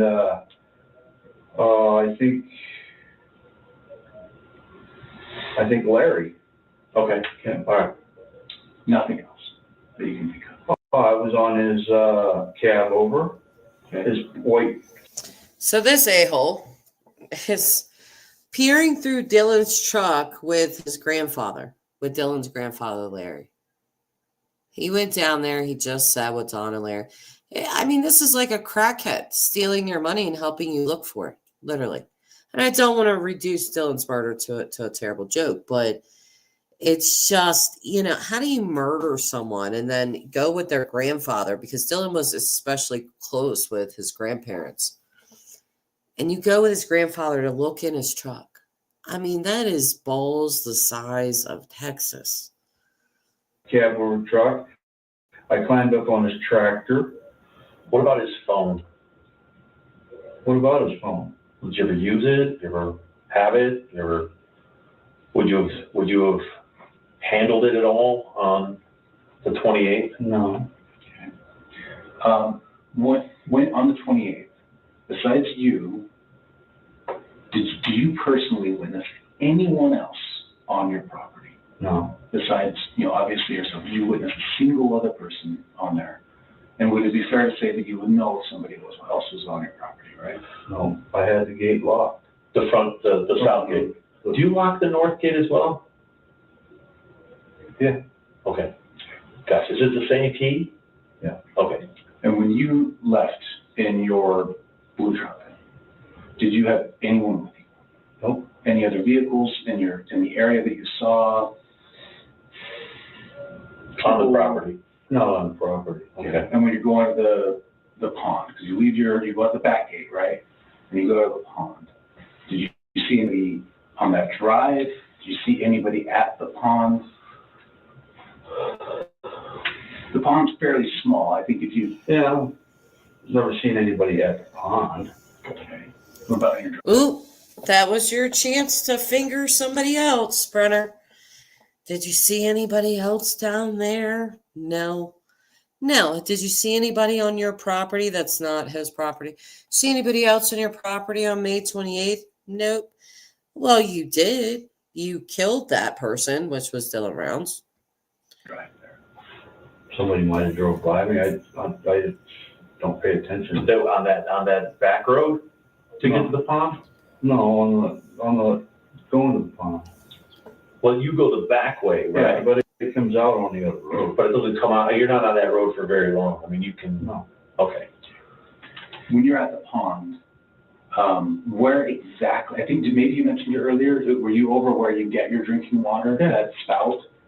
Okay. Were you anywhere else on the pond? Yeah, I was down there where there's firewood. Okay. So when I talked to you the other day, my days are blending together on Thursday, I said I liked you. And I want to explain to you why I like you, okay? Jeff and I have been doing this a long time. I imagine he's been doing this a long time too. And we've talked to a lot of people in that time frame. Some of them have been really bad people. And when I say bad, I mean like the kind of people that kidnap, rape, and kill kids. Okay? And I don't think, it must be something I don't know about you. I don't think that's... But I'm the only guy sitting here talking to a lie detector. Well, honestly, if necessary, we will put every single person we can on this. So the fact that you came down and did this speaks to, like, you know, it's incredibly helpful to this investigation. The problem is that you're being deceptive. And jump in my new car with me. I got it on cars.com. It's got everything I searched for. like I told you when I first met you, I wasn't going to lie to you, and I haven't lied to you, and neither is anybody else in this room. But I'm going to Go, Jeff. I've talked to Jeff Ross before. That's the guy that's voice is telling him. The problem is that you're being deceptive. This is the time I always talk about that my butthole fell out because I was just randomly sitting at home and my phone rang and I answered it and it was, Jessica, this is Jeff Ross, FBI. And I was like, ooh, what? You know, it's not every day you get a phone call like that. So he asked me some questions and stuff because I had correspondence with different people in this case and yada, yada. And the last person that I've had correspondence with was Brenner. But this was after. This was after he had, when I reached out to Brenner, he had already admitted his guilt, and he had led investigators to Dylan's body. And that's when I contacted him and actually talked to him for the first time.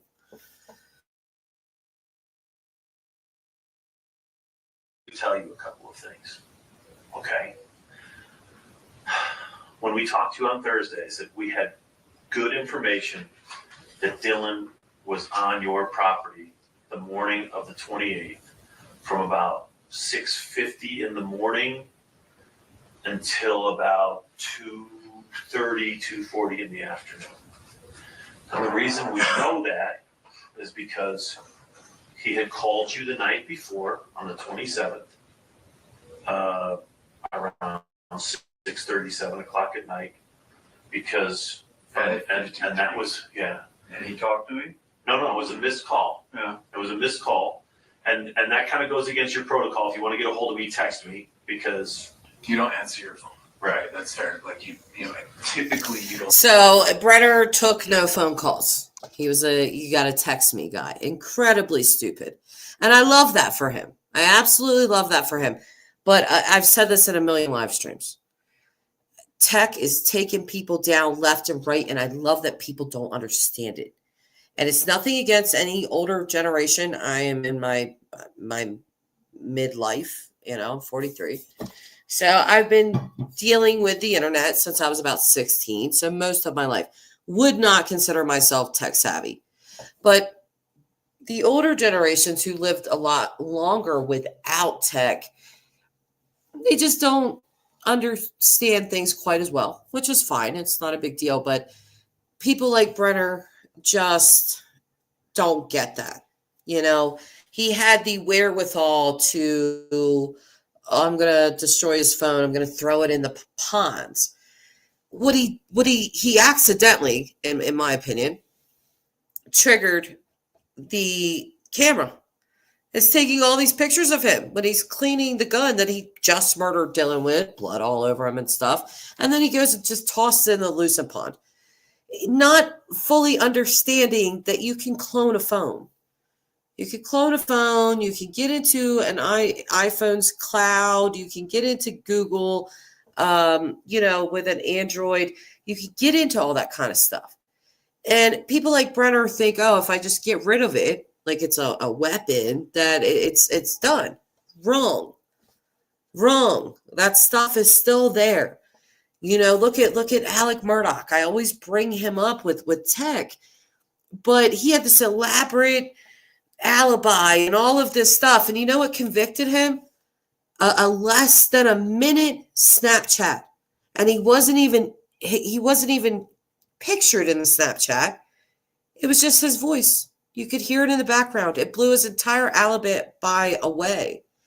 So Jeff Ross telling him this, I love that he's saying this. And I like Jeff's delivery in that, he's like, well, the problem is you're being deceptive. He's just keeping it real with him. So I think we're looking at a little bit of a good cop, bad cop, because the other detective was, you're not a bad guy. We know you're not a bad guy, blah, blah, blah. And Jeff's just being a little bit more stern and direct with him with, we know you're lying. We know you're being deceptive. Don't ever answer. We know in the morning, we know that we know this because when you have a cell phone and it is on, it is in constant communication with whatever cell towers it connects to the network with. And those cell phone towers are able to give a location of where that phone is located. And we know that between roughly 2 a.m. and 6 a.m. on the morning of the 28th, that phone and Dylan are over by his property.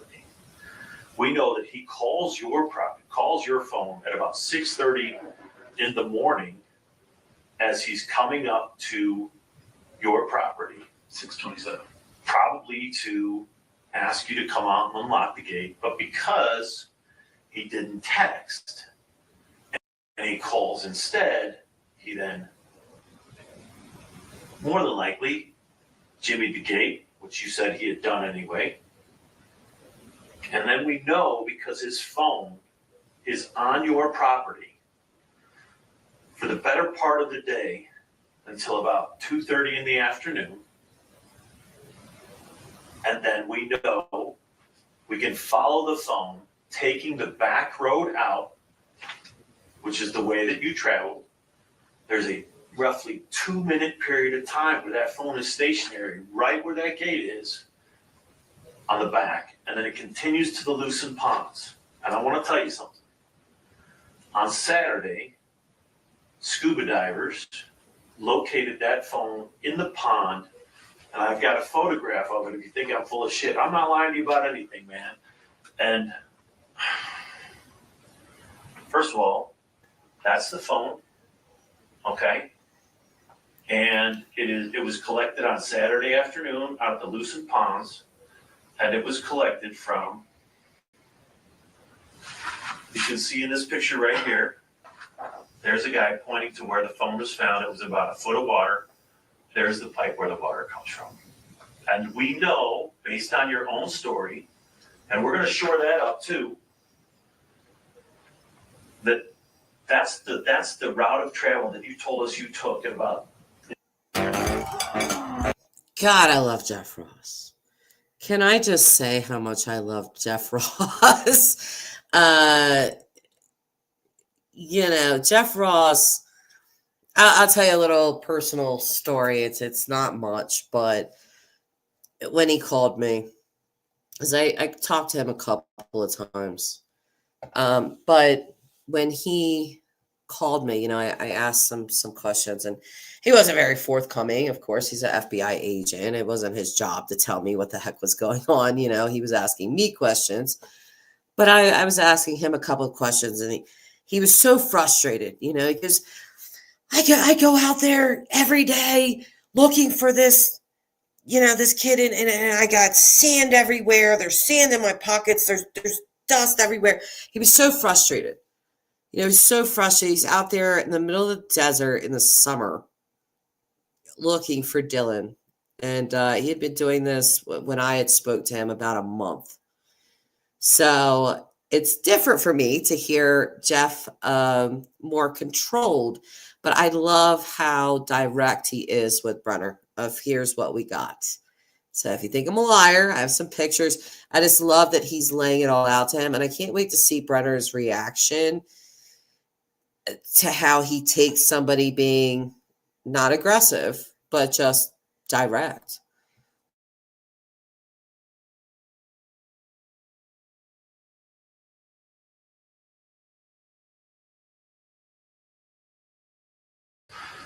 Hate these for ribs.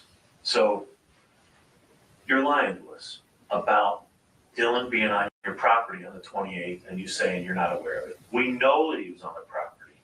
And there's no way in hell with his moving back and forth on that property on the day of the 28th that you wouldn't know. And you sure as hell would know if that phone is traveling out the property with you. So what Dave has suggested and what we believe is that something happened that maybe you didn't intend to happen, but something happened to Dylan. Maybe you got in a fight with him. Maybe it started with an argument because he didn't follow the protocol. He's kind of an egotistical kid. He's a bit of a prick sometimes. He comes onto your property without texting. He opens the gate, fucks up the lock, leaves the gate open. You're very particular about your horse, your dog, people coming onto the property and stealing shit. But he's on your property at 6:50 in the morning with that grain truck. And we also know that he backs up and fucks up some of your stuff inside that shed. That's got to piss you off. And something happened. And Dylan's phone is on that property, and we know that he's there because he calls his grandma at 6:50 in the morning and says, I'm taking the truck to the shed. I got to get it, under the shed before it starts raining. So that was always something, because early on in this case and throughout it, kind of, Dylan's grandmother said that she had called him, he had called her right back, but when she answered, that he was like, I gotta go, I gotta get off here. Well, why would you call somebody back just to do that? So I think that in that moment something was happening. And that's always been my impression, because again, this was just released yesterday, so all of this is like brand new to me. But that's what always was said, that Dylan called his grandmother, or I'm sorry, she called him, he called her back. This is before 7 a.m. in the morning. And again, why would you call somebody back just for them to answer and you say, I gotta go, I can't stay on the phone? And she said that, or wait, am I getting this backwards? God, there's been so much with this case. Either way, there was no reason for him to get off the phone the way that he did, other than something was taking place. Some type of disturbance was happening. So.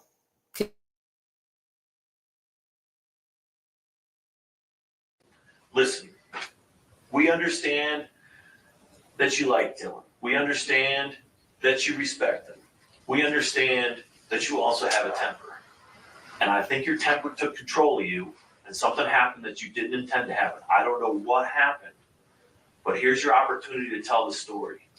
And I also know that after all this shit happened, you took some black powder rifles and a gun, and you gave them to Haley. All right? Here is your opportunity.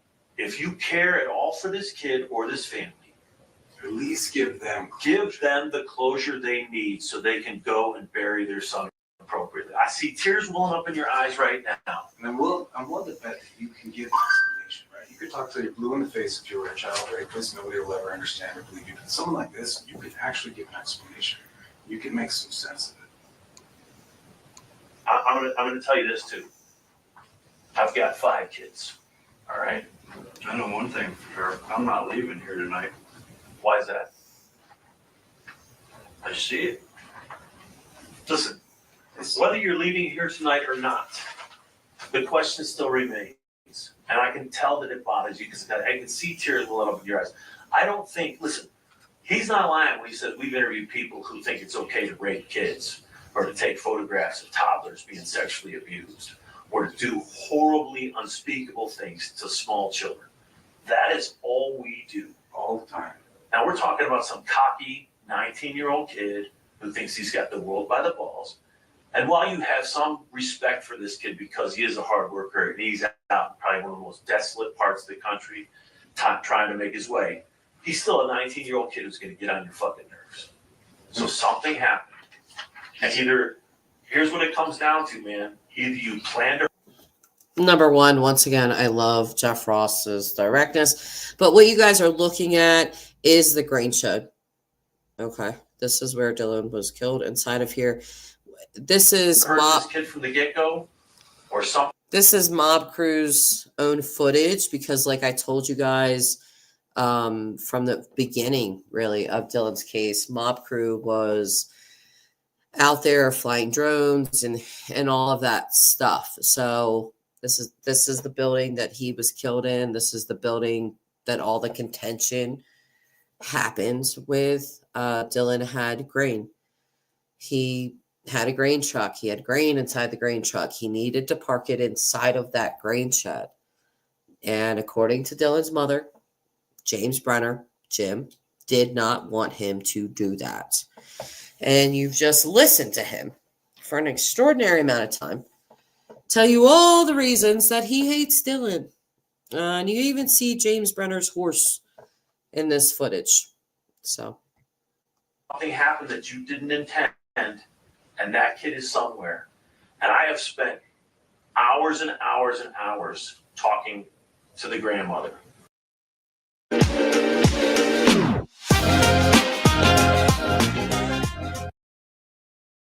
Talking to Larry, talking to Justin, talking to Candace. They just want their son. They want to know where he's at. Am I under arrest? Not right now, you're not. Okay? But we want to know where he is. I think inside of you, you know you don't want to leave him hanging like that. And I also don't think you want Don getting hung up in this stuff, too. You guys have had the finger pointed at me from the beginning. No. I'll tell you what pointed. This was pointed at somebody else. Yeah, we were spending a bunch of time running around looking at Chase, and when we pulled out the phone data, we could see when all this shit was happening, Chase was on the other side of the lake. But when you tell us your story, it marries up exactly where Dylan's phone is, except for the point where you go, I didn't see him at all. I left the property around 1:32. I was at the Lucent Ponds when I get the text saying that the ribs are ready. I go to Don's place. I'm there until 9 o'clock. When I come back at 9 o'clock, his truck is parked in the shed. So it's got to be me then. Yes. Okay. Well, that's why we also wanted to give you those. Like, who else was with you? Because the phone literally goes with you. And we find it. The phone has been found. And I'm going to tell you this. We have the ability to pull DNA and fingerprints off of a phone underwater. It's been done. We just have to send it off to the lab and do it. So here's your opportunity to basically come clean and be like, hey, man, I fucked up. I'm sorry. You know, things got out of hand. You know, I never meant you told me yourself, like, my problem is with my fists, right? Not with guns. You've got a criminal history that involves guns and stuff. But you said, there are some things that we know, and there are some things that we believe based on that, and then there's some things that we don't know. And those are the things that you can help us with. Now, we may find those out, or we probably, I'm going to tell you, like tomorrow, There's going to be so many fucking people crawling all over that property with everything at the FBI's resources that they have available. They're flying them all in. They're going to be there tomorrow, and they're going to fucking scour that place.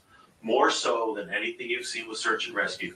And honestly, you can save that a lot of trouble. Like, I firmly believe that you did something to cause the death of this kid. And I also believe that there's a part of you that feels bad for doing it. I also think that you probably didn't mean to do anything. Unless I'm really wrong and you did plan it. I'm not leaving here tonight, am I? That's the only thing he has to say. And he even said it. I'm not going home. I'm not leaving here, am I? I'm not. No, of course you're not. You know, and I do go back and forth with me and the detective were talking about this literally before I went live. But we were talking about, was this planned? You know, listen to Brenner.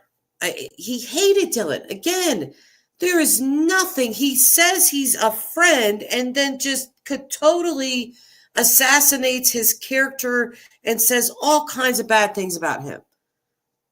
Right? So I just, in his letters, that there were only 3 of them to me, but either way, there was never a sense of remorse. Not an ounce of it. And I will tell you guys that when he was sentenced, because he pleaded guilty to 2nd-degree murder in exchange for Dylan's body. Because the FBI did go out there and search. There were private people that searched, talked to some of them. Mob Crew is another, entity that went out there and searched for Dylan. They went over the spot that Dylan was buried. They could not find him. Okay, James Brenner had to lead police to his body, which just happened 6-7 months ago this year. I lost my train of thought there. But yeah, just him saying, I'm not leaving here tonight, am I? I'm not leaving here tonight, am I? I don't know if he planned this with Dylan. I've always felt that him and Dylan knew that some type of altercation was going to happen. Again, this is just my own opinion. Everything that I know, I feel like they both knew that there was going to be some type of altercation. Clearly, Dylan did not see the end of his life before his eyes, which is what happens. But I think Brenner knew. I think Brenner knew we're definitely going to have an altercation. And Brenner has a temper. Dylan was not the first person that he attempted to kill. Dylan just is the first person that we know of that he actually did kill. Because Brenner made an attempt on another person's life prior to Dylan. Very angry, very violent man. And he said, I used my fists, not guns. Yeah, well, you hit somebody in the back of the head with a freaking hammer and tried to kill him. So maybe he didn't use a gun, but there's a lot of other weapons you can use to try to kill someone, okay? Why don't you do this? Tell me where he's at. I don't know. You do know. You do know. You knew it. Let me ask you this. How come you didn't tell us about taking his phone and throwing it in the pond? How come you didn't tell us about giving the black powder rifles to Don Haley? You never asked, for one thing. No, I asked you exactly what happened before, and I asked you what happened after. And you just left that out. No. But what's going to happen? Like, listen. Like, there's a very artful thing that you do when we talk to you. I got rid of those guns because I knew that was going to be the next thing that come down the line. You're going to come and take them. But why the phone? Why the phone? What about the phone? Why did you throw it in the pond? Did I? Yes. Yeah, I mean, it follows. Did I? I only hit those guns because you guys were going to come take it from me. Even though the most disgusting part about this is James Brenner had active warrants when Box Elder County went out there initially, the very first day. They went out there to look for Dylan or ask some questions because the family knew that something was wrong. He was missing. They hadn't heard from him. And they didn't even run Brenner's background. They didn't take him in immediately. He had active warrants. They could have done that. And even prior to Dylan's death, he had active warrants. He shouldn't have even been out of jail. He shouldn't have even been out of jail to commit this crime against Dylan, but he was. Oh, you telling me, hey, Jeff, John, this is where I went. This is what I did. Why would I do that? If I threw that phone in the pond? Because you, even by your own admission, have no idea how technology works. You don't even know how to set up an email. So my guess is that if you had the phone, you're like, what should I do with this? I'll just throw it out. And there you are. You're nodding your head yes, right? So like you understand, like you had that phone. Yes, I'm nodding my head yes, because I told you guys that I had only watched about 15 minutes of this. So for him to say this to him, you're not tech savvy, blah, blah, blah. I kind of made that analysis probably 30, 45 minutes ago. But yeah, extremely not tech savvy. And forensic data, that's what it's called. Phones, things like that. That's all forensic data. It's just been hanging people left and right. And I'm glad because, again, people lie. Forensic data does not. Phone. You fucking threw it in the pond. You never told us about it. You lied to us about Dylan being on your property the whole morning and you knowing about it. It's just. We can see the phone follow your entire path.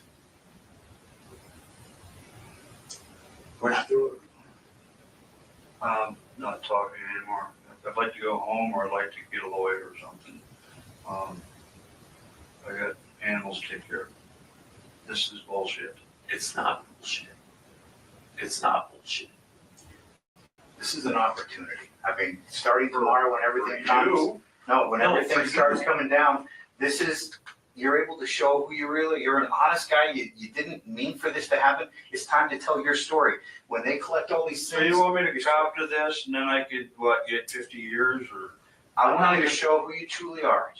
We're not even caring about that. We're just caring about getting Dylan back to the family. That's all it is. I'm through talking. Or arrest me or let me go. I'm tired.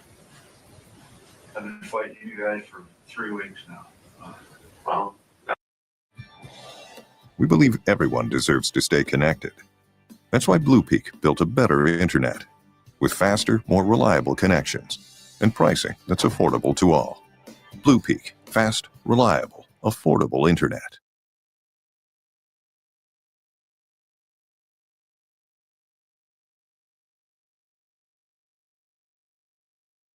that's fine. And you're well within your right to do those things. But I'm going to tell you this. We are going to be doing more. And we are going to be working harder to find out what happened. And if we find him without your help, it gets worse for you, not better. You have an opportunity, and I'm not asking you any questions right now. I'm just telling you, you have an opportunity to help out this family.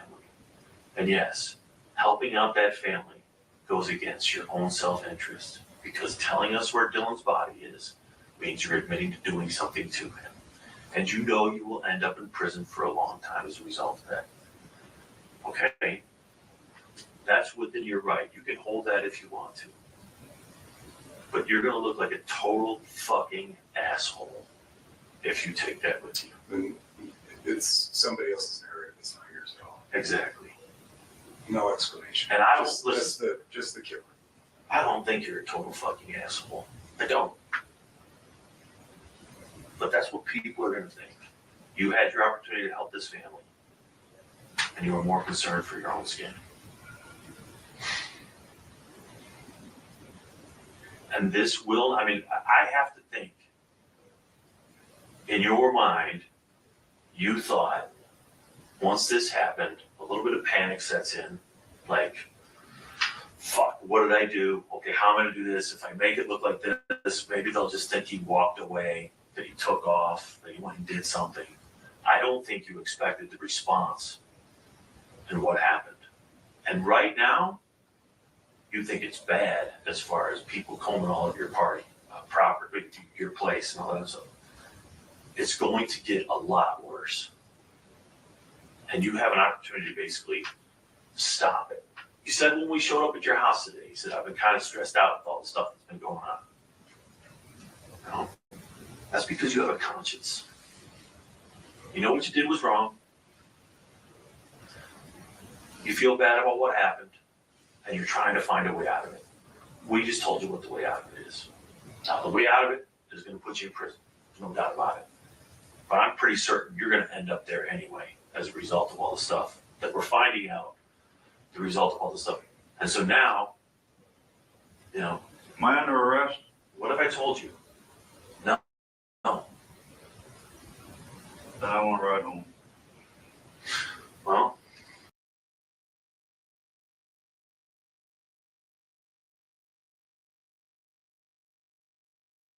Sorry, I was muted, but you know how he just said, what am I going to get, 1 to 50? Unfortunately, the bad news about this case is that he got 1 to 15 years for murdering Dylan Rounds. Because the only smart thing that James Brenner did was hold out the location of Dylan's body as a bargaining chip. And because Dylan's family really wanted his body back, they agreed to second degree instead of first. And so, yeah, he got 1 to 15 years for Dylan, and he got 1 to 15 years for the guns. So it's 1 to 30 years is what he got, and he will be up for parole in a couple of years, which is even more freaking disturbing to me. But yeah. Oh, let me read Rocco. Rocco said, so in exchange of the location of Dylan, they only gave him 1 to 15 years. Some other posts say up to 30. Well, yes, I just explained why. They gave him 1 to 15 for Dylan, 1 to 15 for the guns. So it's 1 to 30, and they've run concurrently. But again, he'll be up for parole in a couple of years.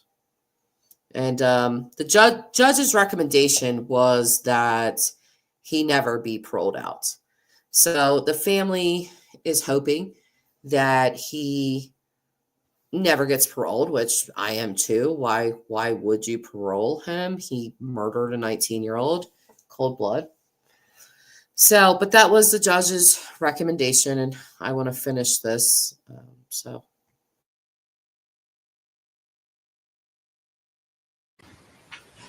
I'm hungry. I haven't eaten all day. I want to ride home. And I didn't make it 2 seconds past that. I'm hungry and I want to go home. Yeah, you fat ass alcoholic. I bet you are. Sorry for my language. He just angers me to no end. And it just kind of, you know, he snuffed out this kid. And he's worried about his own guts. And if you've seen James Brenner now, you can go look on East Idaho News with his sentencing when they aired it. And he's lost a significant amount of weight because he doesn't get to drink all the time like he did, or eat his ribs or brisket that Don would cook up for him like he was talking about. So he's lost a significant amount of weight. And let me just tell you how ignorant James Brenner is, okay? The judge asked him to turn around and face the gallery. Justin Rounds, Dylan's father, was going to be a victim advocate. He was going to give a little speech or whatever. So when the judge asked James Brenner to turn around and face the gallery, he refused him. He would not face Dylan's family because that's how much of a coward he is.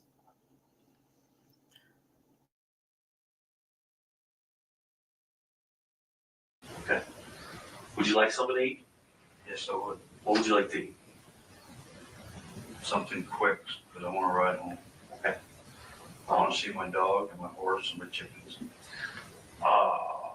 You're probably being detained right now until they're done with everything and we try to figure out what was found out there. I do know that they had cadaver dogs out.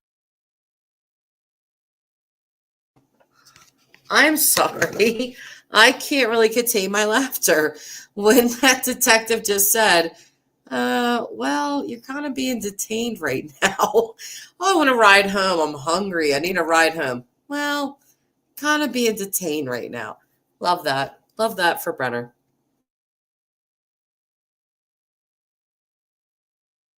Out there, and they hit on some spots of interest in the property. So I do know that tomorrow there's going to be a giant search of that property. You'll all be here tonight. I don't.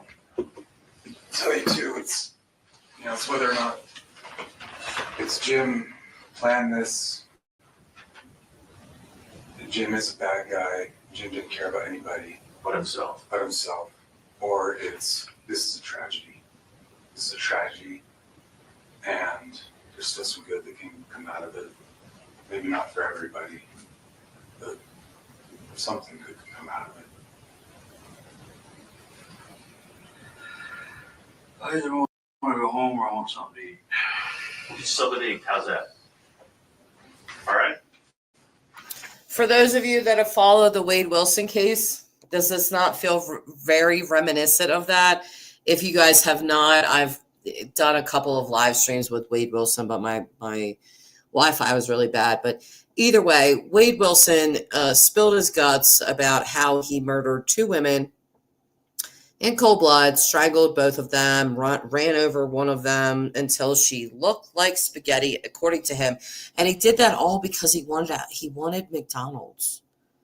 He was willing to talk to the cops if they would just give him McDonald's. He wanted a flurry.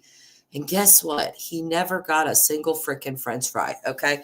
So this asshole, sorry for my language again. It is late night. So I feel like I can kind of, talk a little more clear, but if you replay this, just sorry. You might want to put your headphones in or something because I've been speaking a little bit of bad language here. But this is it's shocking to me, but it's not. Hearing him be this blasé, I want to ride home. I'm hungry. I want something to eat, blah, blah, blah. Well, I'm sure Dylan's family would like him home. But again, all the searching that they did not find him. Brenner had to lead them to his body, and it got him a 2nd-degree murder charge instead of 1st, which is very sad to me. You want to pack up all your shite?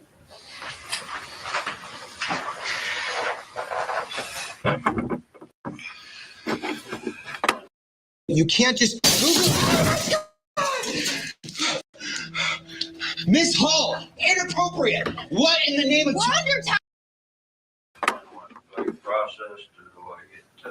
That's out of my hands. I mean, honestly, all we wanted to do to talk to you today was to clear you on this when we found out that you weren't clear. I mean, so what about the other stuff? So I'm waiting on the sheriff's department. No. You have basically told us without saying so. I'm here. I'm not leaving this place. I don't know. We can't answer that question. That's what Brenner is good at. Like basically telling you without telling you. He did that with me. Really, the 2 things we want to do is to give you a chance to explain something that could be explained, something that could be shared with people to help them understand. And we want to get the kid back. Every kid deserves that.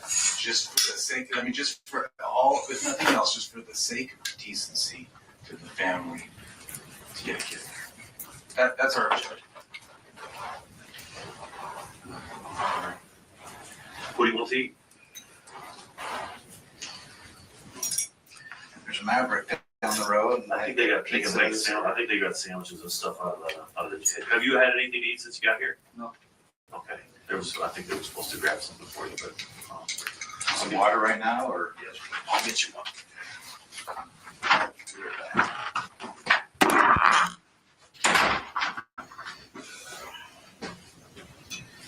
For Mavericks, I go to Mavericks like every single day. It's just a big, well-lit convenience store that they offer hot food. They have a grill. And then they offer a bunch of like sandwiches, milkshakes, fountain sodas, just a major like convenience store. Have one literally like 3 minutes up the road from me. So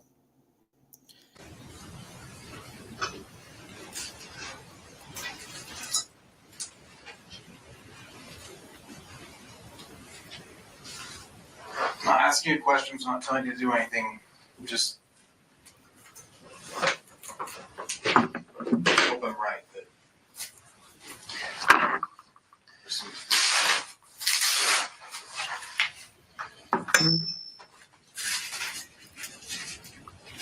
Doesn't fit the profile of that's true sociopath. Yeah. Well, like I said, something happened, but he doesn't fit the profile. Like he's not someone that I don't think he was. does this like a monster. It's something that happened.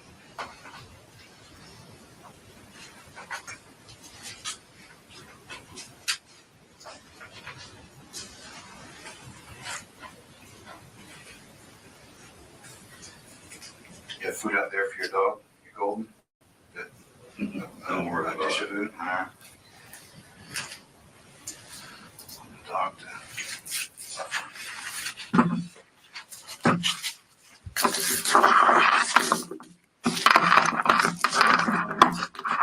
right now, it's beyond anything I can do about it.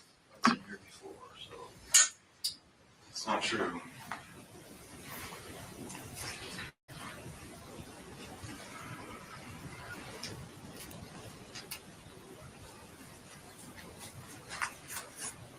I hope in a little while we can call a family and say, You guys got to see this. Okay. No filters or nothing. Remember? Okay.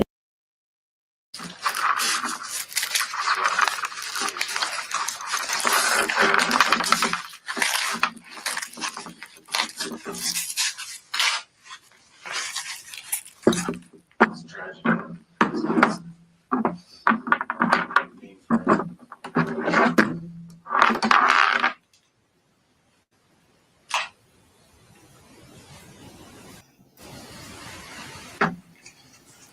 I don't know what all that banging around is in the background, but it's not coming from me because my mic is muted. So don't get mad at me, okay?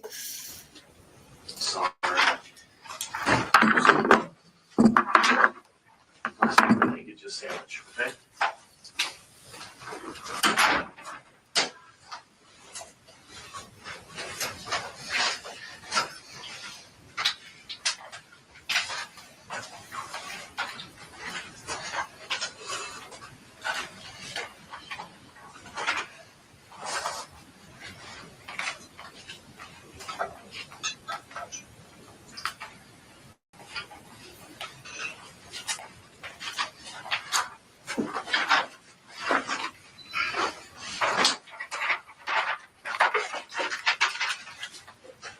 My guess is you don't get donuts out there that often.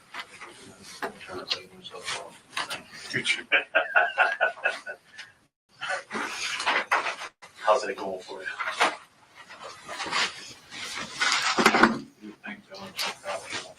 Say what? Way to perpetrate stereotypes here, guys. Okay. Yeah. Exactly. My own personal favorite are the chocolate cake with the peanut butter scrub in them.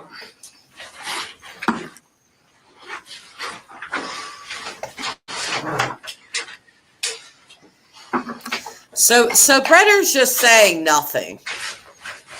He's just sitting there silently. They're trying to get you like a more of a substantial meal. They've got a kitchen here. They're grabbing you, I don't know, maybe a sandwich or something.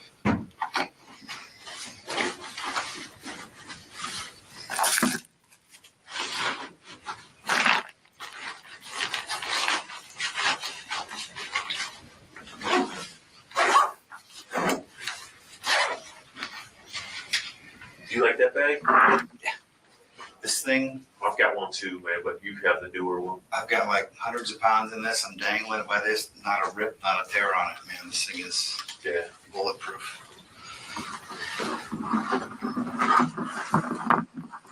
You can have it all in there. You sure?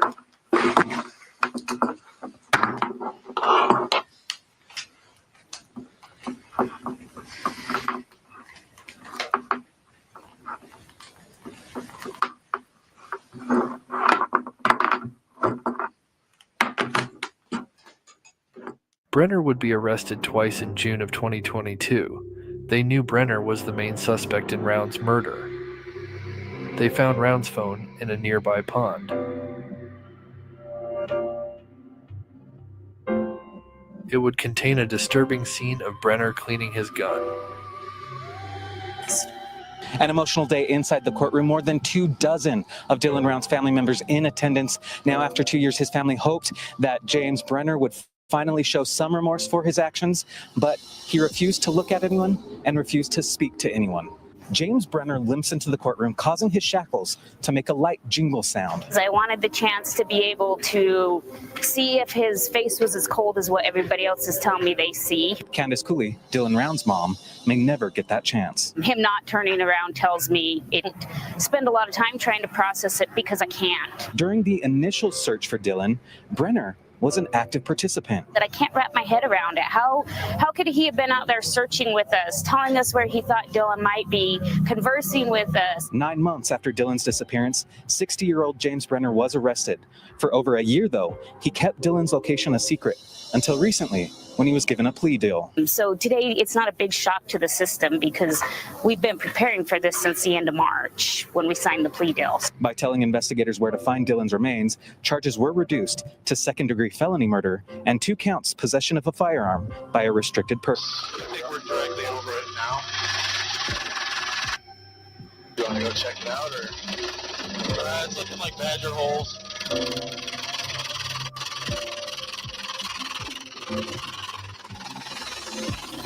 Did you see those footprints that came from the road? I did. But a week-old footprint. I don't know who would see it, do you think? Alright, check out that turn around.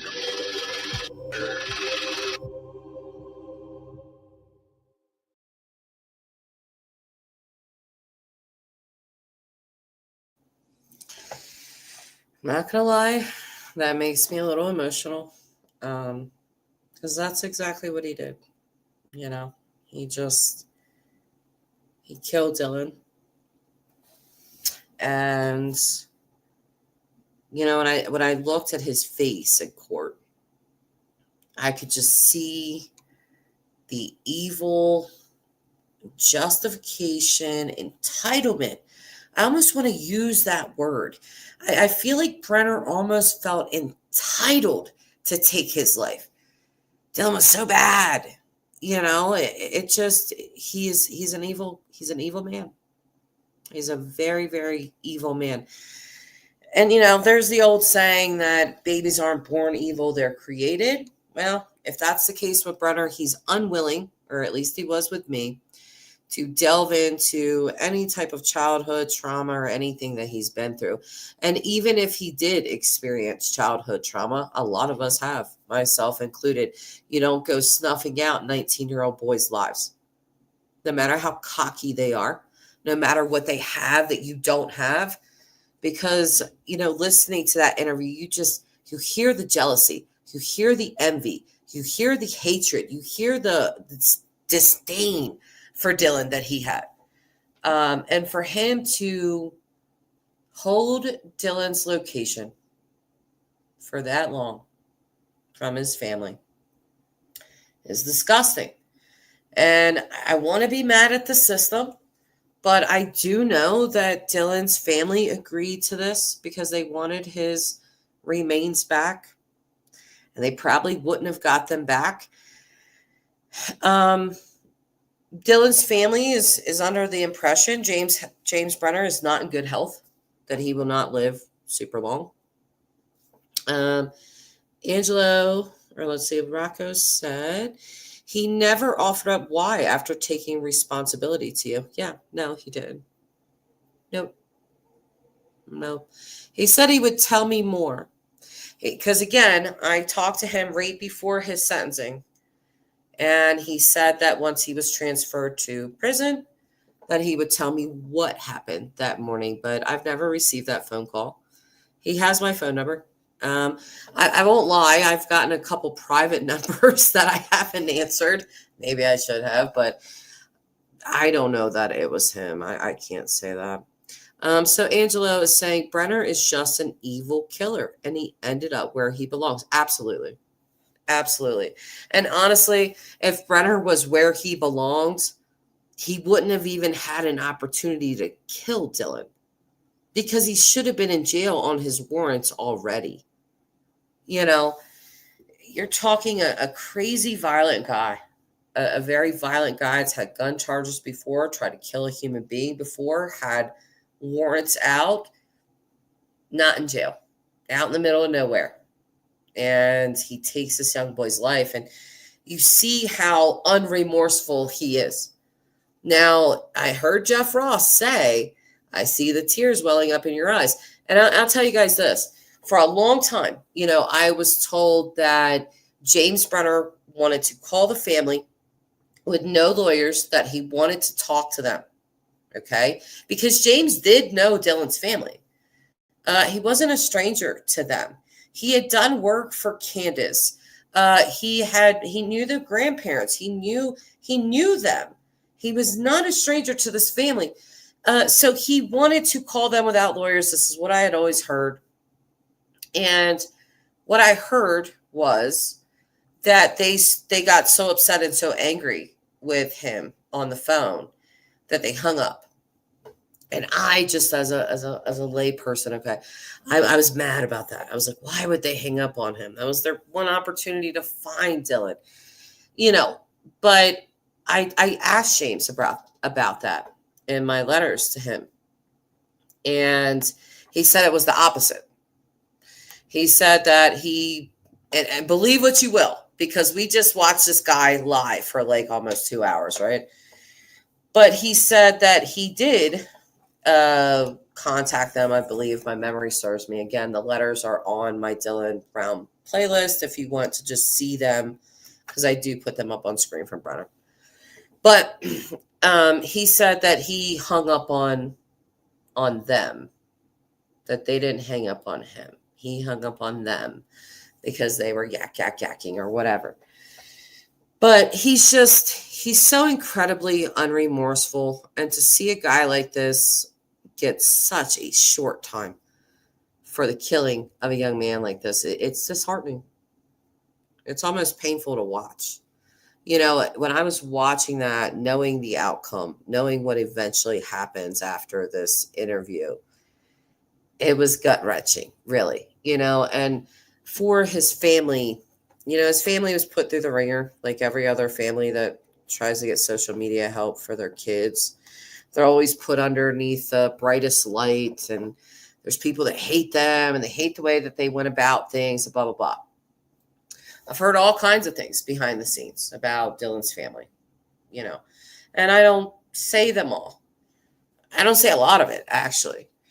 Was Dylan's family perfect? No. Nope. They were just like everybody else. Very flawed people, imperfect people. But they did not ask for their son to be murdered. And a lot of people have had a problem with Candace Cooley for various reasons. But honestly, without Dylan's mother pushing the way that she did, getting him on East Idaho News, getting social media all riled up, she did the right thing. It's what eventually put so much pressure onto this case and Brenner and the FBI to get it solved. I feel like if Dylan's family did not go as hard as they did, despite all the scrutiny that they were under, because it was a lot, they powered through it. They powered through it, and they just kept going because they had one goal in mind, and that was to get their son home. They did it. They did it. And obviously it wasn't the outcome that they wanted or that anybody would want, but they did. And so, a lot of the times when we see these cases, especially when they involve kids, I mean, Dylan was not a minor. He was a grown man. But any case that we see pertaining to someone young, we always look at the family, right? We look at the family first because it's usually somebody that's killed you. And in Dylan's case, that does ring true. He definitely knew James Brenner. It just wasn't his family. But sometimes I think that we have to kind of back up a little bit. Sometimes it's not always the family. Sometimes it's not always those people. So, and in Dylan's case, it was not. You know, I think Justin Rounds this will probably be my last stream about Dylan, probably. And I'll just say this, I think that Justin Rounds will always be racked with guilt. I think there's a lot of things that he wanted to say to Dylan. By all accounts, he had a temper as well, you know. But I think there was just a lot of things that he wanted to say. When I always bring this up, but when Justin Rounds, Dylan's father, posted on Facebook the song "The Cat's in the Cradle," I sobbed like a baby. I would monitor his Facebook post because he just, you could tell this was a man that had so much regret. And he was dealing with it, you know, almost publicly sometimes. And he posted the Cats in the Cradle song. And I listened to it through the lens of, you know, Dylan's death and how Justin and Dylan's relationship was. And I cried like a baby. I really did. Because it's very sad. I think there's no perfect song, no more perfect song than the Cats in the Cradle that Dylan could, or that Justin could have posted. So I feel for their family. I'm glad that Dylan's remains have at least been returned to them. I hope that James Brenner dies in prison where he belongs. And, you know, all the way around, this case was just a super tragedy that did not need to happen. And I'll throw one last thing in there.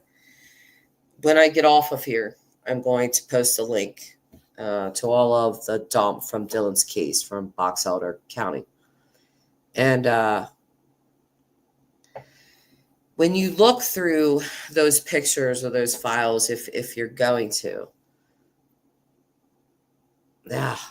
this case, why does this case do this to me?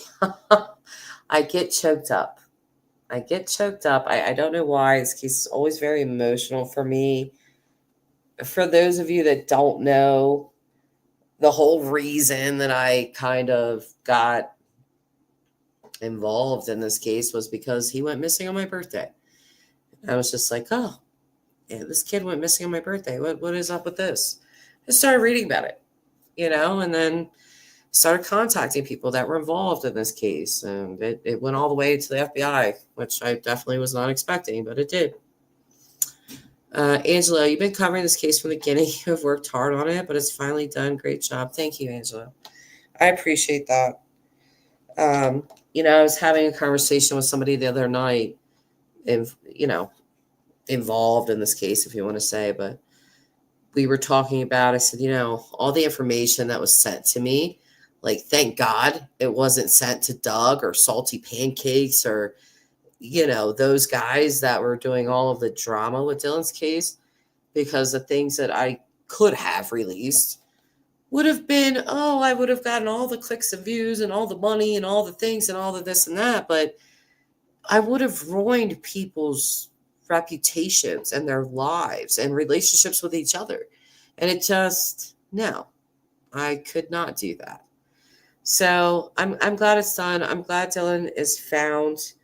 I think this case will always bother me, especially because I feel like Brenner should have got the death penalty. Honestly, it's Utah. He could have gotten it, or at least life without parole, but it wasn't the hand that was dealt. So, but I appreciate you guys for being here with me, watching all this with me, and commenting. So until next time, I will read Rocco's comment and then I'm going to go. Rocco saying, I only saw a few interviews with Dylan's parents. I never once suspected them, but some cases hit you. It's nothing to be ashamed of or human. Yeah, this was one of those cases for me. Just right in the heart, you know. And I think that's why, even though it's all said and done and stuff like that, just seeing something like Brenner's interview with the FBI where they basically tell him, we know you're a liar, that's brand new to me. You know, it was just posted yesterday. And so it's almost like a gut punch. I can't even imagine how Dylan's family feels because I never knew Dylan. I know of Dylan. I know about Dylan through other people that knew him, but I did not know him personally. So I can't imagine how his family feels. I'm watching this. It just feels like somebody's punched me right in the stomach. Like, I want to scream to the rafters of, you disgusting lying pig. You are a liar. You are a murderer, and you're a horrible human being. And, I'm not going to do that for what? But I imagine his family's going to live with this pain the rest of their lives. Why wouldn't they? So I guess, just prayers for Dylan's family. It was said by his mother that his favorite flower was sunflowers. And now every time I see sunflowers, I always think about Dylan, Personally, I didn't even know. They definitely touched my heart. And I just wish his family the best. Hiya. Before I go into a giant crying spell, I'm going to get off here. That's my second goodbye, I think. But thanks, guys. And maybe I'll actually live stream that Kim Porter book tomorrow that I've been wanting to do on the Diddy keys. So I'll see you guys next time. God, I can't even talk. I'm so sorry. Okay, I'll see you guys next time. Bye for now.